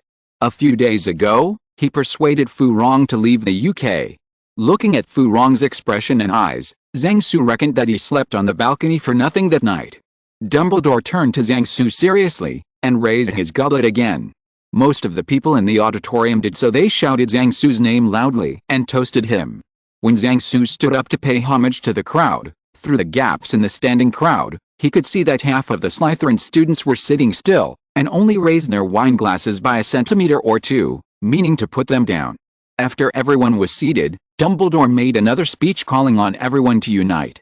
At this time, Zhang Su was no longer interested in listening to those words, and Laodang's actions today exceeded Zhang Su's expectations. There is an old saying in China called "no picture, no truth." The dilemma faced by Dumbledore and Harry in the story is just like that. As a result, this time Laodang not only had pictures and videos, but also had a number of auras as witnesses later, making the truth unbelievably true, which will definitely cause great shock in the entire wizarding society. If Fuji can cover the lid now, Zhang Su will admire his wrist. And Laodang pushed Zhang Su to the front this time, probably because he wanted him to help share some of the firepower. Laodang knew that in the minds of many wizard families, Zhang Su was about equal to the god of wealth. Zhang Su, who was secretly tricked by Laodang, was also speechless, but he couldn't jump back to Voldemort's side. The fact that Voldemort slaughtered a large number of muggles to create infernal corpses cut off the possibility of Zhang Su and Voldemort joining forces. All I can do is to see where I can get the account back. Dumbledore's speech came to an end after repeated appeals to everyone to move forward in solidarity. With the end of the principal's speech, the school leaving banquet also ended, and it was time for everyone to say goodbye. By the lake, the crowd bid farewell to the students of Durmstrang. Fortunately, this boat is usually driven by students, so it doesn't matter that Karkaroff is not there. About Karkaroff, Zhang Su has already told Krum everything, and asked him to tell other students and professors when they return to school. After bidding farewell to Durmstrang's big ship with Squid, Zhang Su sent Furin and Gabriel to Boxburton's carriage. After making an appointment and calling when they got home, Sister Furin got into the carriage. Then there was Danya. She asked Zhang Su for his phone number before getting into the carriage. She said that after graduation, she didn't want to open a store in St. Petersburg these few years, so she went to join her parents, so everyone had a chance to go out for a drink. After watching Boxburton's carriage fly into the sky, Zhang Su walked towards the gate of Hogwarts. Outside the door, a carriage pulled by a Thestral was waiting for him. Chapter 221 Harry Potter and Number 039, S Summer Vacation. What students should do during the summer vacation is to finish the summer homework that the teachers never check on the last day, and the rest of the time is to play, sleep in and sleep in after playing. Now Harry Potter's classmate can do anything that has nothing to do with play, because he has been locked in his room by Uncle Dursley for 3 days. The first month of this summer vacation had a not-so-bad start. Since the Dursleys got to know Bill Weasley and were taken to Hogwarts to watch a Triwizard Tournament by him, they are now less resistant to the wizarding world. Thanks to this, Harry's situation in the Dursleys' house has improved a bit. Finally, he doesn't have to be scolded all day long, and he won't be suspicious of the Dursleys for doing something every day. It's just that they still don't allow Harry to show his unique abilities in front of the neighbors, and ask Harry to take care of his owl. In addition, Harry has to eat low-calorie healthy food every day, just like the Dursleys. This summer, Harry continued to write letters to friends appealing for humanitarian food aid, but few responded. Hedwig, who was sent by Harry to deliver a letter to Ron and Hermione on the second day of the holiday, never returned. After waiting for a few days without hearing from Hedwig, Harry sent another transnational telegram to Zhang Su through the post office. A week later, Dobby sent Harry a box about the size of a suitcase, which was filled with food boxes that used magic to keep the food fresh. Bell dumplings, sand mud, egg-baked cakes, steamed cakes, 3 cannons, skewered incense, Dondon noodles and other foods. After Harry hid all the food boxes under his bed, he was depressed to find that Zhang Su didn't bring him chopsticks. Careful Harry found that the postal label of the food box said that the box was sent from a place called Jiangdu, which was not the same place as when it was sent from the small hot pot last year. In the days that followed, Harry lived a life of a retired veteran cadre who read newspapers and listened to news during the day, then took a stroll around the neighborhood, and had supper in his room at night before going to bed. Every day, Harry followed a method Zhang Su taught him, trying to find clues about Voldemort and his Death Eaters from newspapers and news. But the news reports are all about the collapse of a department store in South Korea, the explosion in the subway in Paris, France, and the hot and drought in the southeastern part of England. Harry didn't believe that Voldemort would go to South Korea to collapse a 5-story department store and explode in the Paris subway, nor did he believe that the hot weather was caused by Voldemort. He would rather believe that Voldemort took the pseudonym Ralph Fiennes and ran off to make a movie called The English Patient. However, Harry's retired veteran cadre life came to an abrupt end on August 8. That evening, when Harry was outside to tease his cousin Dudley, they were attacked by 2 Dementors. When Harry was about to pull out his wand, he found that the 2 spare ones given to him by Zhang Su were used as chopsticks and left in the bedroom after eating supper. In desperation, he could only use his Hollywood wand. Chase away the Dementors. What happened next was completely beyond Harry's expectations. A cranky, cat-manny Mrs. Fig who lives on Wisteria Lane near the Dursleys turns out to be a witch. Mrs. Fig told Harry on the way that she was originally a squib and became a witch after receiving treatment a few years ago, but she has missed the best time to learn spells, and now she can only use some simple ones. Curse. When Harry brought an unconscious Dudley back to the Dursleys, everything went haywire. The Dursleys, who had just changed their views on Harry and the Magical Society, suddenly returned to their previous appearance, and their heads were filled with panic and anger. Then one owl after another brought all kinds of news. The Ministry of Magic first told him that he was expelled from Hogwarts, that his wand would be broken later, and that he would be interrogated later. Immediately afterwards, Mr. Arthur Weasley told him, "Don't panic, things are turning around, you are at your aunt and uncle's house, don't move around." It didn't take long for the Ministry of Magic to tell him that the expulsion was replaced by suspension, and the wand could still be kept. Everything will be discussed after the trial on August 8. The last howling letter was sent to Aunt Petunia, and there was only one shout in the letter, "Remember my last words, Petunia." Before he could figure out the last howling letter, Harry was driven back to his room by his uncle. Back in the room, he forced Harry, who had calmed down, to think about what happened this summer, only to find that the more he thought about it, the more angry and frustrated he became. He had focused on enjoying his current life because of the attitude of the Dursleys towards him, and he hadn't noticed many details in time. Hedwig was sent out a month ago, but it hasn't returned until now. I don't know if it delivered the letter or had an accident on the way. Ron and Hermione didn't take the initiative to contact him either. Harry thought that if he didn't contact them for a long time, they would definitely contact him. Hermione could call him at her home, and Ron would even step on the colorful No. Xiangayan came to pick him up in their flying car. These 2 guys with the opposite sex and no humanity must have forgotten me playing at the Burrow. Harry thought angrily. When he thought of the Burrow, Harry thought of his girlfriend. If Ron and Hermione don't contact me, they can still say that they are happy to leave, but what about Ginny? Why doesn't she send her a letter with her owl at home? Harry decided to ask Dobby for help tomorrow, and asked him to take him quietly to the Burrow, and he wanted to ask Ron, Hermione, and Ginny what was going on. Under a cloudless sky, smoke billows from the burrows that have collapsed to the ground. Walking into the door of the Burrow, she saw the chubby Mrs. Weasley lying in the shadow of the kitchen. Half of her body was covered by the kitchen cabinets. The back door of the Burrow led to the grass in the direction of the woods, and there were red-haired corpses lying on the ground. Mr. Weasley was down not far from the back door, and he could be seen fighting to the last moment to cover the children from escaping. After walking forward for more than 20 meters, Bill was lying on his back on the grass, his hand holding the wand was 3 or 4 meters away from him. Further on, Charlie, who has no legs, Percy, who is lying in a huge pit, and Fred and George, who can barely make up a person, The brothers used their lives to buy time for the younger brothers and sisters to escape. As soon as he walked into the woods, he saw a body that was almost charred and fell to the ground. It was Ron, who could be recognized from the half-burned shoes on the body's feet. In a clearing in the forest not far away, Ginny fell under a tree next to the clearing. Not far from Ginny, Hermione was lying there, her empty eyes reflecting the blue sky, and from the traces of fallen leaves around her, it could be seen that she had been tortured very painfully during her lifetime, and sprinkled half of the clearing. The blood has turned dark red. Along the way, Harry, who fell down countless times because he was in a hurry, knelt beside Hermione, crying on his back. A green dark mark floated above him. Chapter 222. The author 1 and number 039, to be beaten to death by the readers who read the last chapter, right. The muscles in Harry's stomach were twitching incessantly, and the pain was so intense that his mind went blank.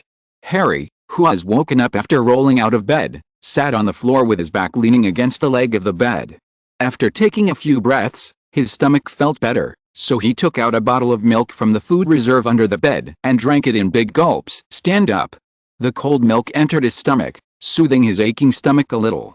Harry told himself repeatedly that this was all his dream. This time he knew what Zhang Su often said about thinking by day, dreaming at night. In the past 2 days, he has been worried that the resurrected Voldemort will do something to the Ron family. Although he thinks this is impossible, he himself can't find any other reason why Ron and Hermione won't write to himself later. After dinner, Harry, who was about to lie down for a while in a daze, fell asleep before he knew it. After having a nightmare, he rolled from the bed to the ground before he was able to get out of the nightmare. Harry remembered that there was also the tranquilizing incense brought back from Hogwarts in his box. After lighting it before going to bed, it would calm people down and sleep until dawn without dreams.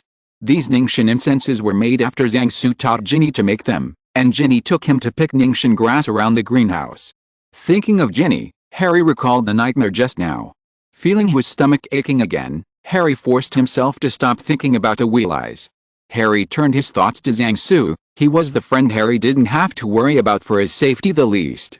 The mobile phone used by Zhang Su in England was placed in his villa during the summer vacation, and usually only Dobby cleaned the villa. Zhang Su told Harry that he could call Dobby on that phone if he needed anything, and he had already taught Dobby how to use the phone. But when Harry called Dobby in the past 2 days, asking him to take him to the burrow, his phone was always turned off. Harry was thinking, what is Zhang Su doing at this time? It should be late at night over there now, he should still be busy. I remember that on the train leaving Hogwarts, Zhang Su once complained to himself that he didn't have much free time to play during this summer vacation. His schedule was already full, and he could only squeeze the time when he slept everyday sleep for a while. Although I was jealous of Zhang Su at the beginning, but as I got to know Zhang Su better, my jealousy disappeared and was replaced by admiration. In terms of magic, Zhang Su has an outstanding record. When destroying the corpses in the cave by the sea, the last magic that Zhang Su used must not be used by himself. In terms of wisdom, Hermione once said privately to herself and Ron that she was inferior to Zhang Su in terms of brains last year. She also said that she could only be regarded as Zhang Su's student in the cause of liberating house-elves. In terms of courage, Zhang Su was able to talk and laugh happily with Voldemort in the Siege of Death Eaters, and he couldn't figure out who was the student of Gryffindor. In terms of life, Zhang Su seems to be able to become friends with everyone in Hogwarts except Hagrid, even Filch and Peeves, who are hated by the students. The former treats Zhang Su with courtesy, the latter simply obeyed Zhang Zuai, and even Draco Malfoy, whose eyes are always above the top, has been repaired by Zhang Su. If one day you can see Malfoy talking to people politely, it means that there must be people within 10 steps. Zhang Su. When it comes to making money, don't be boring yourself. When you hear Zhang Su's complaints, you know that he has already opened his own IT company. Only recently did he read the newspapers and news that he found out that starting an IT company is the most profitable in recent years. After Harry recalled what Zhang Su had done in the past few years, he came to a conclusion that if all the stories that happened in Hogwarts were written into a book, then Zhang Su should be the protagonist. After a freewheeling round of things in his head, Harry found that his stomach pain was gone, and the speculation about what had happened to the Wheel Eyes was less intense. If it was Zhang Su, he should have anticipated this and made arrangements in advance. Think about the portkey and soles in your shoes, and the magic wand without petals, all prepared by Zhang Su in advance after being brought to Voldemort by the portkey. Even without Zhang Su and Professor Dumbledore, he could escape with it if the two ones hadn't been accidentally left in the room and used them to summon the Patroness that day. They wouldn't have been discovered by the Ministry of Magic. After all, Mrs. Fig lived nearby. Harry discovered the scariest thing about Zhang Su at this time. It seemed that he could predict the future, so he could make various arrangements in advance. An NBSP checked the cold sweat on his forehead. Harry planned to find a time to have a good talk with Professor Dumbledore, and simply let Zhang Su change to be the Professor of Divination. He is much more reliable than Professor Trelawney. Just then, Harry heard a knock on the door of the room. After hiding the milk bottle in his hand, Harry went to open the door. Uncle Vernon walked into Harry's bedroom triumphantly in his best suit. A few minutes later, Uncle Vernon drove away with the rest of the family, leaving only Harry locked in the room. Not long after, there was a loud bang from the kitchen downstairs. It's not that the Dursleys are back, there's no sound of cars, thought Harry. Is it a thief or a Death Eater? Harry was very nervous at the moment. Harry hurriedly opened the cabinet, used the blanket on the bed and the clothes in the cabinet to pretend that he was sleeping on the bed, then took out a cloak of invisibility from the cabinet to cover himself, took the wand and stood in a corner of the room. Harry had just stood up when the lock clicked, and the door of the room was slammed open. The first to enter was a wizard with thick dark gray hair, a scarred face with a missing piece of nose and a false eye. Harry recognized Moody as the man walking in, which made him tense, and he gripped his wand tightly in his right hand, because Moody, whom he had been exposed to for a few months at Hogwarts, was a fake Death Eater. Period. Harry was slightly relieved when he walked in next, his father's good friend and godfather Blake. But this didn't make Harry relax. Since Death Eaters could pretend to be Moody, it's not impossible for Death Eaters to pretend to be Black. Entering the room, Moody's artificial eyes turned around, and when his artificial eyes saw the blanket covering a pile of clothes on the bed, he gave a soft hee twice, and looked at Harry, who was wearing the invisibility cloak. After this, a smile of appreciation appeared on his face. Moody turned to Harry, and said in a low voice, "Put down your wand, boy, before you gouge out someone's eyes. Come out of the invisibility cloak." Unmoved, Harry pointed his wand at Moody, ready to cast a spell. "Harry, we're here to take you away." Black followed Moody's eyes and said to the empty space, "Your patron saint is a stag, and you made a fortune not long ago." Harry found that he couldn't hide any more, so he took off the cloak, but his wand still didn't come down. "Who wanted to buy your fake eyes after you were rescued?" Harry asked Moody. "Zhang Su." The corners of Moody's mouth twitched when he said the name. "How did you sneak into Hogwarts Castle 2 years ago?" Harry asked Black. "When he became a black dog, Scarlet caught him in the Hogwarts kitchen." At this time, not only Blake, but even Moody's mouth cramped. "Okay, good evening everyone." Harry breathed a sigh of relief, and lowered his wand-holding hand. "You've done a good job, Harry," Moody said to Harry with a smile. "Be on your toes at all times, you can make a good order." Harry hadn't had time to complain in his heart about Moody's face that smiled uglier than crying when a completely unfamiliar voice sounded outside the door. "We're all standing there in the dark." It was a young woman's voice, lumos flashing. Outside the door the tip of a witch's wand lit up, illuminating the hallway and room. Harry saw Lupin smiling at him outside the door, standing beside the witch. "Let's go down first, don't keep everyone waiting, our time is limited," Lupin said to the people in the room. When walking downstairs, Blake, who was walking last, clapped at Harry, then pointed to the witch who was walking in front and Lupin beside her who was lighting with a wand, and then whispered in Harry's ear muttering something softly. After more than 10 minutes, Harry packed his luggage and walked out of the Dursleys' house together with the others. After 2 flares rose in the sky, he flew into the night sky on a broomstick. Chapter 223. Guess what mem is the reason for the protagonist and number 039's injury? After a long-distance high-altitude flight, Harry, who was shivering with cold, finally arrived at Blake's house at 12 Grimwald Place. Different from the previous visit, this time Harry had to silently read the Order of the Phoenix headquarters is located at 12 Grimwald Place, London from a piece of parchment before the house appeared in front of him. As soon as he entered the house, Harry carefully looked at the fucking portrait of Blake hanging on the porch, in case she was about to start another row. Only this time Harry discovered that the curtain covering the portrait had been nailed to the wall by a wooden frame, a circle larger than the portrait, so he didn't have to worry about someone knocking off the curtain anymore. Compared with the damp and slightly rotten smell when I came here last time, The air in the house is undoubtedly much better now, but the smell of air freshener is slightly strong. Harry had just crossed the porch when he saw a door beside the porch opened and Mrs. Weasley came out of the room. At the sight of Mrs. Weasley, most of Harry's original worries disappeared instantly. "Oh, Harry, it's a pleasure to meet you," said Mrs. Weasley, walking up to Harry and pulling him into her arms. Feeling the warmth of Mrs. Weasley's embrace, Harry, who had fallen to the ground with a huge stone in his heart, also reached out and hugged Mrs. Weasley tightly. Maybe this is the mother's embrace, which makes people warm and reassuring, Harry thought in his heart. Before strangling Harry's ribs, Mrs. Weasley let him go, feeling that Harry was different today than before. "Harry, are you hungry? But I'm afraid you'll have to wait a while before dinner," said Mrs. Weasley. "If you're really hungry, I'll make you a bowl of instant noodles and bring us 2 boxes of instant noodles, some left now." Harry thought that he still had food reserves in his box, so he shook his head, and the next moment he noticed Zhang Su's name.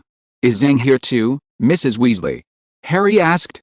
"Yes, you'll see him later," Mrs. Weasley replied, "but he's injured and not in very good spirits." Then Mrs. Weasley whispered to the wizards behind Harry, "He just arrived and the meeting has already begun." The wizards walked happily towards the door through which Mrs. Weasley had come out. Harry was about to follow the crowd to the door when Mrs. Weasley stopped him. "No, Harry, only members of the Order of the Phoenix are allowed to attend the meeting.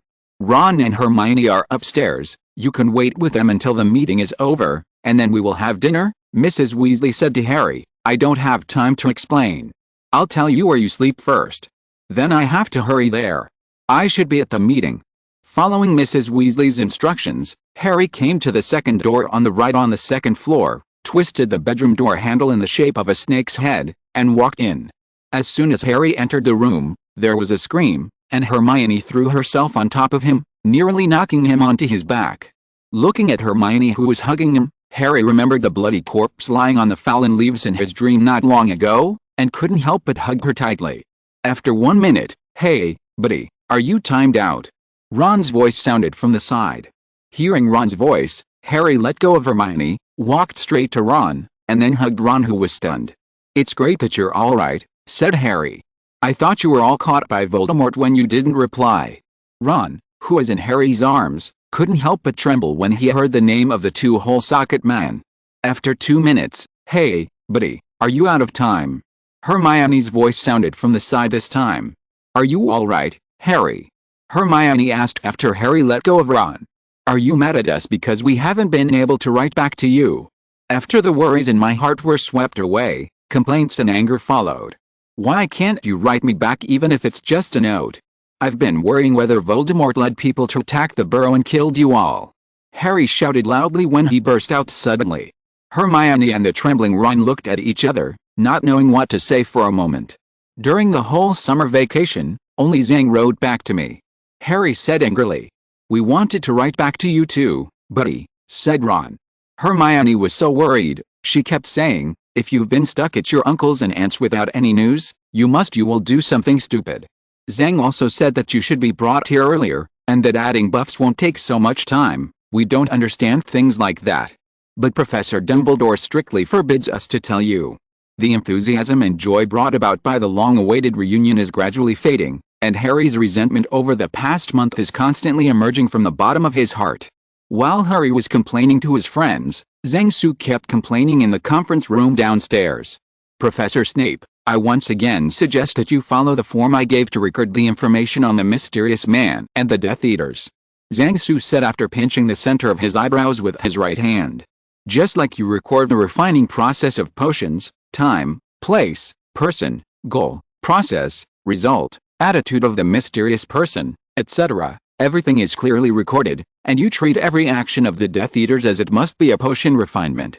Otherwise, I cannot analyze the useful information from your journal at the fastest speed." Opposite Zhang Su, Snape's pale cold face became even colder. It displeased him to be lectured like that in front of rivals Lupin and Black. But it's okay to be unhappy, the report still has to continue to read. These are the daily actions of the Death Eaters that he recorded. Period.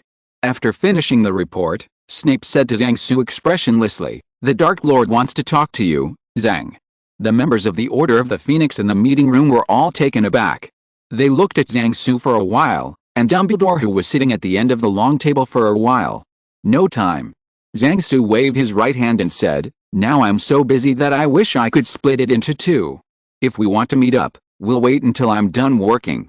So, Professor, please help me decline his invitation. Well, I'll invite him to Hogsmeade for tea when I'm free."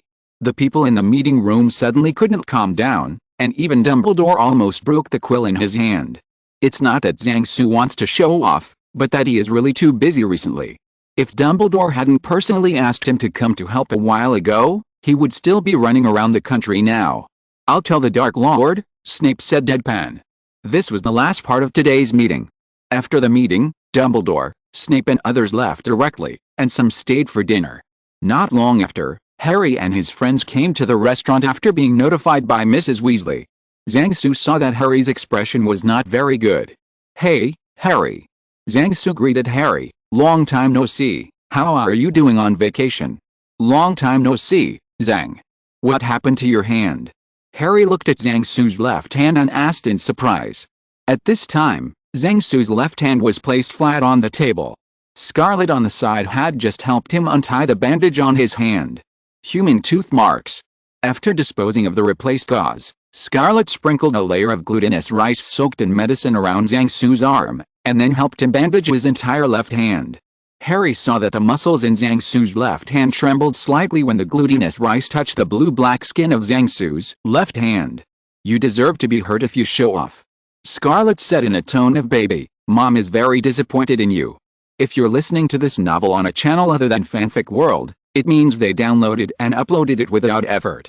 We cordially invite you to visit our channel, Mundo Fanfic Novelists. There you'll find the original version of this story, and you can explore many other novels of various genres. We're waiting for you to immerse yourself in a world of incredible novels. Chapter 224 Professor Zhang. Students, please take out our divination textbook this year, Harry Potter. "No big problem," Zhang Su said. "I was accidentally bitten by a long-haired zombie and got a little poisoned. But no one can die, and the swelling will subside after a while. It's a pity that Professor Dumbledore's that Phoenix refused to give me some tears. Even if I cut 10 caddies of onions beside it, it was useless, otherwise it would have been healed." "What was it that bit you?" Harry asked curiously. It was the first time he had seen Zhang Su suffer such a serious injury. Unlike Zhang Su's previous skin injuries, this time the wound obviously carried magical damage. "It's a kind of zombie. It's similar to the Yin corpse. But unlike the Yin corpse, which is made by a black wizard, most zombies are buried for various reasons. After death, they will become similar to the Yin corpse. A corpse that can move. And these zombies will upgrade, and their teeth and nails are poisonous." Zhang Su explained to Harry with content that Harry could understand. "How did you meet them?" Harry went into curious baby mode. The other people on the side were also waiting to hear Zhang Su's story with great interest. They knew that Zhang Su was injured by some kind of oriental magic monster, but Zhang Su didn't say much about the details. Zhang Su glanced at the other onlookers, sighed, and talked about what happened that night. "Last month, I visited the senior who taught me animagus at the research base of giant panda breeding," Zhang Su said. "What? When did you learn the transformation of animagus?" Black was taken aback. He was a little older than Zhang Su when he learned the transformation of animagus. "Probably when you escaped from Azkaban," Zhang Su said to Black. "That's amazing," Blake sighed. "After chatting with that senior for a long time, Helazen and I went to the University of Electronic Science and Technology of China to talk about the establishment of an industry-university research cooperation base between our company and their school's newly established School of Computer Science and Engineering." Zhang Su continued said. "After a preliminary cooperation agreement was reached, the two of us drove to Longquanay overnight. We planned to go to the School of Meteorology the next day to see if there were any opportunities for cooperation. On the way, we encountered 3 zombies attacking the locals. Later, when I was eliminating these zombies, I was accidentally bitten by one of them. At first I thought it was a black zombie that was afraid of light like the other two, but who knew it was a hairy zombie that was not afraid of light, and the movement is very fast. If it hadn't been for Helazen to block it with magic, it would be my neck instead of my hand that was bitten. It was only later that I found out that they were accidentally dug out by an archaeological team when they were excavating ancient tombs. Finally, people who approached science came to the conclusion and characterized the matter as a rabies attack in a nearby villager. Zhang Su avoided the seriousness and then simply told the story of pouring some water. After returning to China, all the ammunition on Zhang Su's body was handed over to the relevant departments for safekeeping. In a safe country, he usually didn't have many protective measures, but in a hurry, he followed Gandalf's charge and was bitten by the hairy zombie. It's just that the audience didn't notice this, and different people paid attention to it differently. 3 zombies, really dangerous. This is where Harry noticed. Company, this is where Ron focuses. University, Hermione's eyes lit up when she heard it. Helson, Mrs. Weasley, who was making dinner, noticed a change in Zhang Su's address. Driving Mr. Weasley wanted to ask if the car could fly. 2 people stay together overnight. Black's focus is different. Your company, Lupin, noticed something else. Just when several people were about to break the casserole and ask the truth, Zhang Su took out a stack of manuscript paper and began to write and draw on it. There's no need to hurry up, Zhang. Lu Ping said to Zhang Su with a smile. Lu soon said that time is like water in a sponge. As long as you are willing to squeeze, there is always some time. Zhang Su said while writing, my time is very limited, and the company still has a lot of work, which recently took up so much time was planned that I had to seize every moment. What are you doing? Mr. Weasley asked curiously. Before I came to the UK, I just negotiated a business with the relevant domestic departments. With the development of the internet, cyber crimes will inevitably increase, so our company cooperated with them to develop a system for checking water meters. I need to prepare the design first. The plan and the general structure. After setting the general direction, let the people in the company deal with the remaining problems. Zhang Su replied vaguely. Mr. Weasley, like other wizards, basically didn't understand what Zhang Su was saying, but this didn't prevent him from making an unaware expression. Zhang Su's job in his previous life was to check water meters on the internet, so he was familiar with this aspect of work. When the Weasley twins let dinner fly to the table, he had already written 2 or 3 pages. Before dinner, Mrs. Weasley accidentally mentioned her 3rd baby Percy, and the air suddenly fell into silence.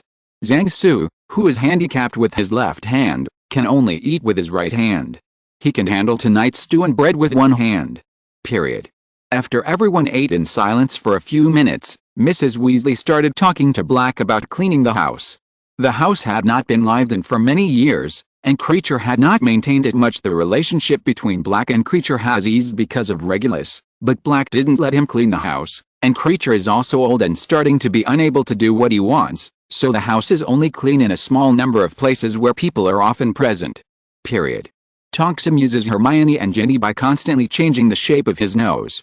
At the other end of the table, the adult group of Mr. Weasley, Bill and Lupin were discussing the topic of goblins. Zhang Su discussed with Scarlet what to do in the next few days. Suddenly, Harry asked Zhang Su a question. Zhang, isn't your divination very good? Zhang Su looked at Harry strangely, and asked, why do you ask that? I suddenly realized that you can always be prepared for all kinds of bad things, Harry said. The conversation between Harry and Zhang Su attracted the attention of others. Everyone stopped their conversations and looked at Zhang Su to hear what he had to say. Is this what you mean by being prepared for something bad? Zhang Su raised his bandaged left hand and said to Harry with a smile. Except for this matter, I think Harry's quite right. Hermione is worthy of being the intellectual in charge of the trio, and soon thought of a few Zhang Su who had planned for a rainy day in the past few years, and finally came to use place. I think you should replace Professor Trelawney as the professor of divination. Ron followed suit. After hearing Ron's words, Zhang Su felt a black line in his head. Tell him to take a divination class. How should he take it? Students, please take out our textbooks this year. Harry Potter and the Order of the Phoenix. We start to read Chapter 1, Dudley Encounters a Dementor. This kind of thing seems very touching, but if Zhang Su dared to commit suicide like this, as long as he wanted a handful of Harry Potter and the Order of the Phoenix, his Aunt Zhang Chu would be the first to knock him to death with a magic wand. Actually, there are many kinds of divination. Zhang Su said to everyone at the table, some people are good at predicting the turning point of the general trend, but not good at predicting trivial things around them. For example, Professor Trelawney is like this. And I am the worst at it. It's about divination of the weather. Then what are you good at divination? Lupin asked curiously. You should know, Professor Lupin. Zhang Su said with a smile, I am good at divination of marriage. This is not Zhang Su's bragging by relying on spoilers, it is his new specialty that he discovered after learning divination from Mr. Zhao for a while at that time. This result made him extremely anxious. It's just that his current skills in this area are not deep, and the results of divination are still very vague. If there were no spoilers on the British side, he wouldn't be able to get a seat on it. Amidst the laughter of the crowd, Lu Ping suddenly remembered what Zhang Su had said to him in the teacher's lounge back then, and he lowered his head with a blushing face. Black immediately discovered something wrong with his good buddies, so he asked Zhang Su, why would Lu Ping know? When Professor Lu Ping was teaching at Hogwarts, I did a divination for him one day. Many professors at Hogwarts knew about it. Zhang Su said to Black. What's the result? Blake asked curiously. Everyone else at the table also looked at Zhang Su with I'm curious. At present, it seems that my prediction is not wrong. Zhang Su replied with a smile. Everyone around the table except the two parties laughed cheerfully. Did you do any divination for Harry? Black cared more about his godson than himself. Zhang Su thought for a while, took out a blank piece of paper from his treasure bag, wrote a few words on it, and stuffed it into an envelope. Everyone was very curious about what Zhang Su wrote on the paper, but it was difficult to ask. Zhang Su handed the envelope to Black and said, put it away and show it to Harry in 20 years. And Ron? Asked Mrs. Weasley suddenly. Amid everyone's laughter, Zhang Su handed another envelope to Mrs. Weasley, and also asked her to show it to Ron in 20 years. Then Zhang Su continued his efforts, wrote another envelope, sealed it and handed it to Mr. Weasley, and entrusted him to hand it over to Mr. and Mrs. Granger when he was free. At the same time, he also asked them to deliver the letter inside to Hussein after 20 years. Min, look. Mr. Weasley took the envelope with a smile, promising to complete the task. Hermione glared at Zhang Su angrily, wanted to speak but didn't know what to say. Ron, who was teased by the twin brother, suddenly said to Zhang Su, Zhang, you should also do a fortune-telling for Bill. Student Ron, you are making trouble. Do you know chapter 225 talking and laughing with Western reporters? The dinner ended amidst laughter and laughter. When the shadow of Voldemort hangs over the British Wizarding Society, it is difficult for the people of the Order of the Phoenix to enjoy such hearty laughter. After eating dessert, Zhang Su and Scarlet hurriedly left. Except for Harry, who just arrived today, everyone else has become accustomed to Zhang Su's fast-paced life. Less than 5 minutes after Zhang Su left, a quarrel broke out in the restaurant at number 12 Grimwald Place, and several people had conflicts over whether Harry should have the right to know. But all of this has nothing to do with Zhang Su. The River Thames is brightly lit. From Tower Bridge to Big Ben, ancient buildings and modern lights echo each other, making people feel as if they are in time and space at the same time. The waters east of the Thames pass, and the waves kill heroes. Sitting on the open-air seat of a cafe by the river, Zhang Su sang in a low voice the lyrics that he changed to nondescript. Scarlet, who was sitting at another table nearby, didn't want to talk to Zhang Su, and rolled his eyes at him. Zhang Su made an appointment to meet in this cafe tonight. Before the guests arrived, he enjoyed a rare leisure time in the cool river breeze. Not long after, a middle-aged woman with curly hair and delicate clothes, holding a crocodile leather handbag, sat on the chair opposite Zhang Su. If Hermione saw this scene at this time, she might have pulled out her wand and challenged Zhang Su one-on-one. The person Zhang Su met tonight was Hermione's lifelong enemy, Rita Skeeter. Ever since Rita Skeeter featured Hagrid in the Daily Prophet, the Harry trio have gotten into a fight with her. Then Hermione hit back with an article in a youth magazine, and the two fought a war of words for a while. Today, Zhang Su chose to meet Rita Skeeter in the Muggle territory. Naturally, he wanted to make trouble. After the two exchanged pleasantries, they quickly got to the point. Sorry, Mr. Zhang. Rita Skeeter said, Minister of Magic Fudge asked me to write an article to attack you. I cannot refuse their request. At the school leaving banquet last time, while Dumbledore announced the news of Voldemort's return to the students, he pulled Zhang Su out and pointed the gun at the same time. Later, Fudge began to fight back in public opinion. When discrediting Dumbledore and Harry Potter, Zhang Su was also involved, by the way. It's okay, Ms. Skeeter. Zhang Su said, I understand your difficulties. Your report is full of hints that Dumbledore forced me to help him lie, and I believe readers will be able to see it. Seeing that Zhang Su didn't pursue it, Rita Skeeter was also relieved. Zhang Su took advantage of the fact that she was an illegal animagus. As a reporter, she was familiar with all kinds of news, so she could see that if Zhang Su wanted to deal with her, there would naturally be someone who could help her. Before that, she was worried that Zhang Su invited her to the Muggle territory because he was dissatisfied with his report and wanted to sink her in the Thames. Is the mysterious man really back? Rita Skeeter asked cautiously. Yes. Zhang Su replied, what Professor Dumbledore said is true. I was there at the time. The person in that video was not someone pretended to be by Professor Dumbledore. After hearing Zhang Su's answer, Rita Skeeter's face was full of panic. What's so scary about the mysterious man coming back to you? Zhang Su said with a smile, you are a pure-blood wizard, and you have been fighting against Professor Dumbledore and the Ministry of Magic. The mysterious man has no reason to hurt you. But I targeted the Ministry of Magic and Dumbledore just for money, Rita Skeeter said. Do you think the mysterious person cares about this?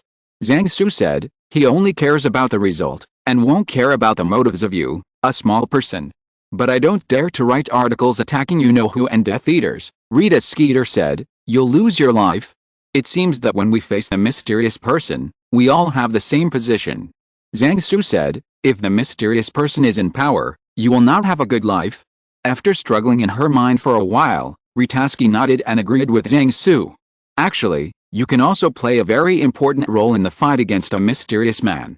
Zhang Su continued. I can also play a role. Rita Skeeter asked curiously, I'm not a powerful wizard like Dumbledore. A person's article can sometimes become a dagger or a spear thrown at the enemy's heart. Zhang Su said, everyone has their own the field you are best at, in the field you are good at, you are as powerful as Professor Dumbledore.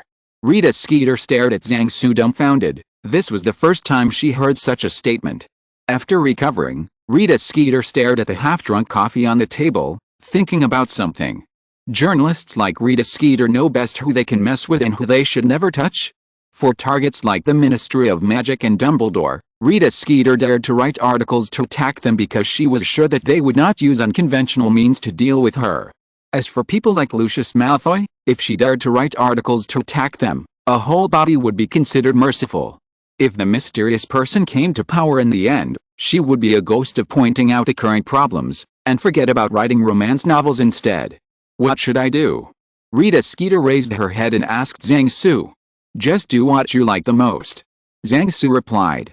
Did Fudge ask you to smear Professor Dumbledore and Harry, so you continue to smear them? You can describe Dumbledore as an old liar full of lies.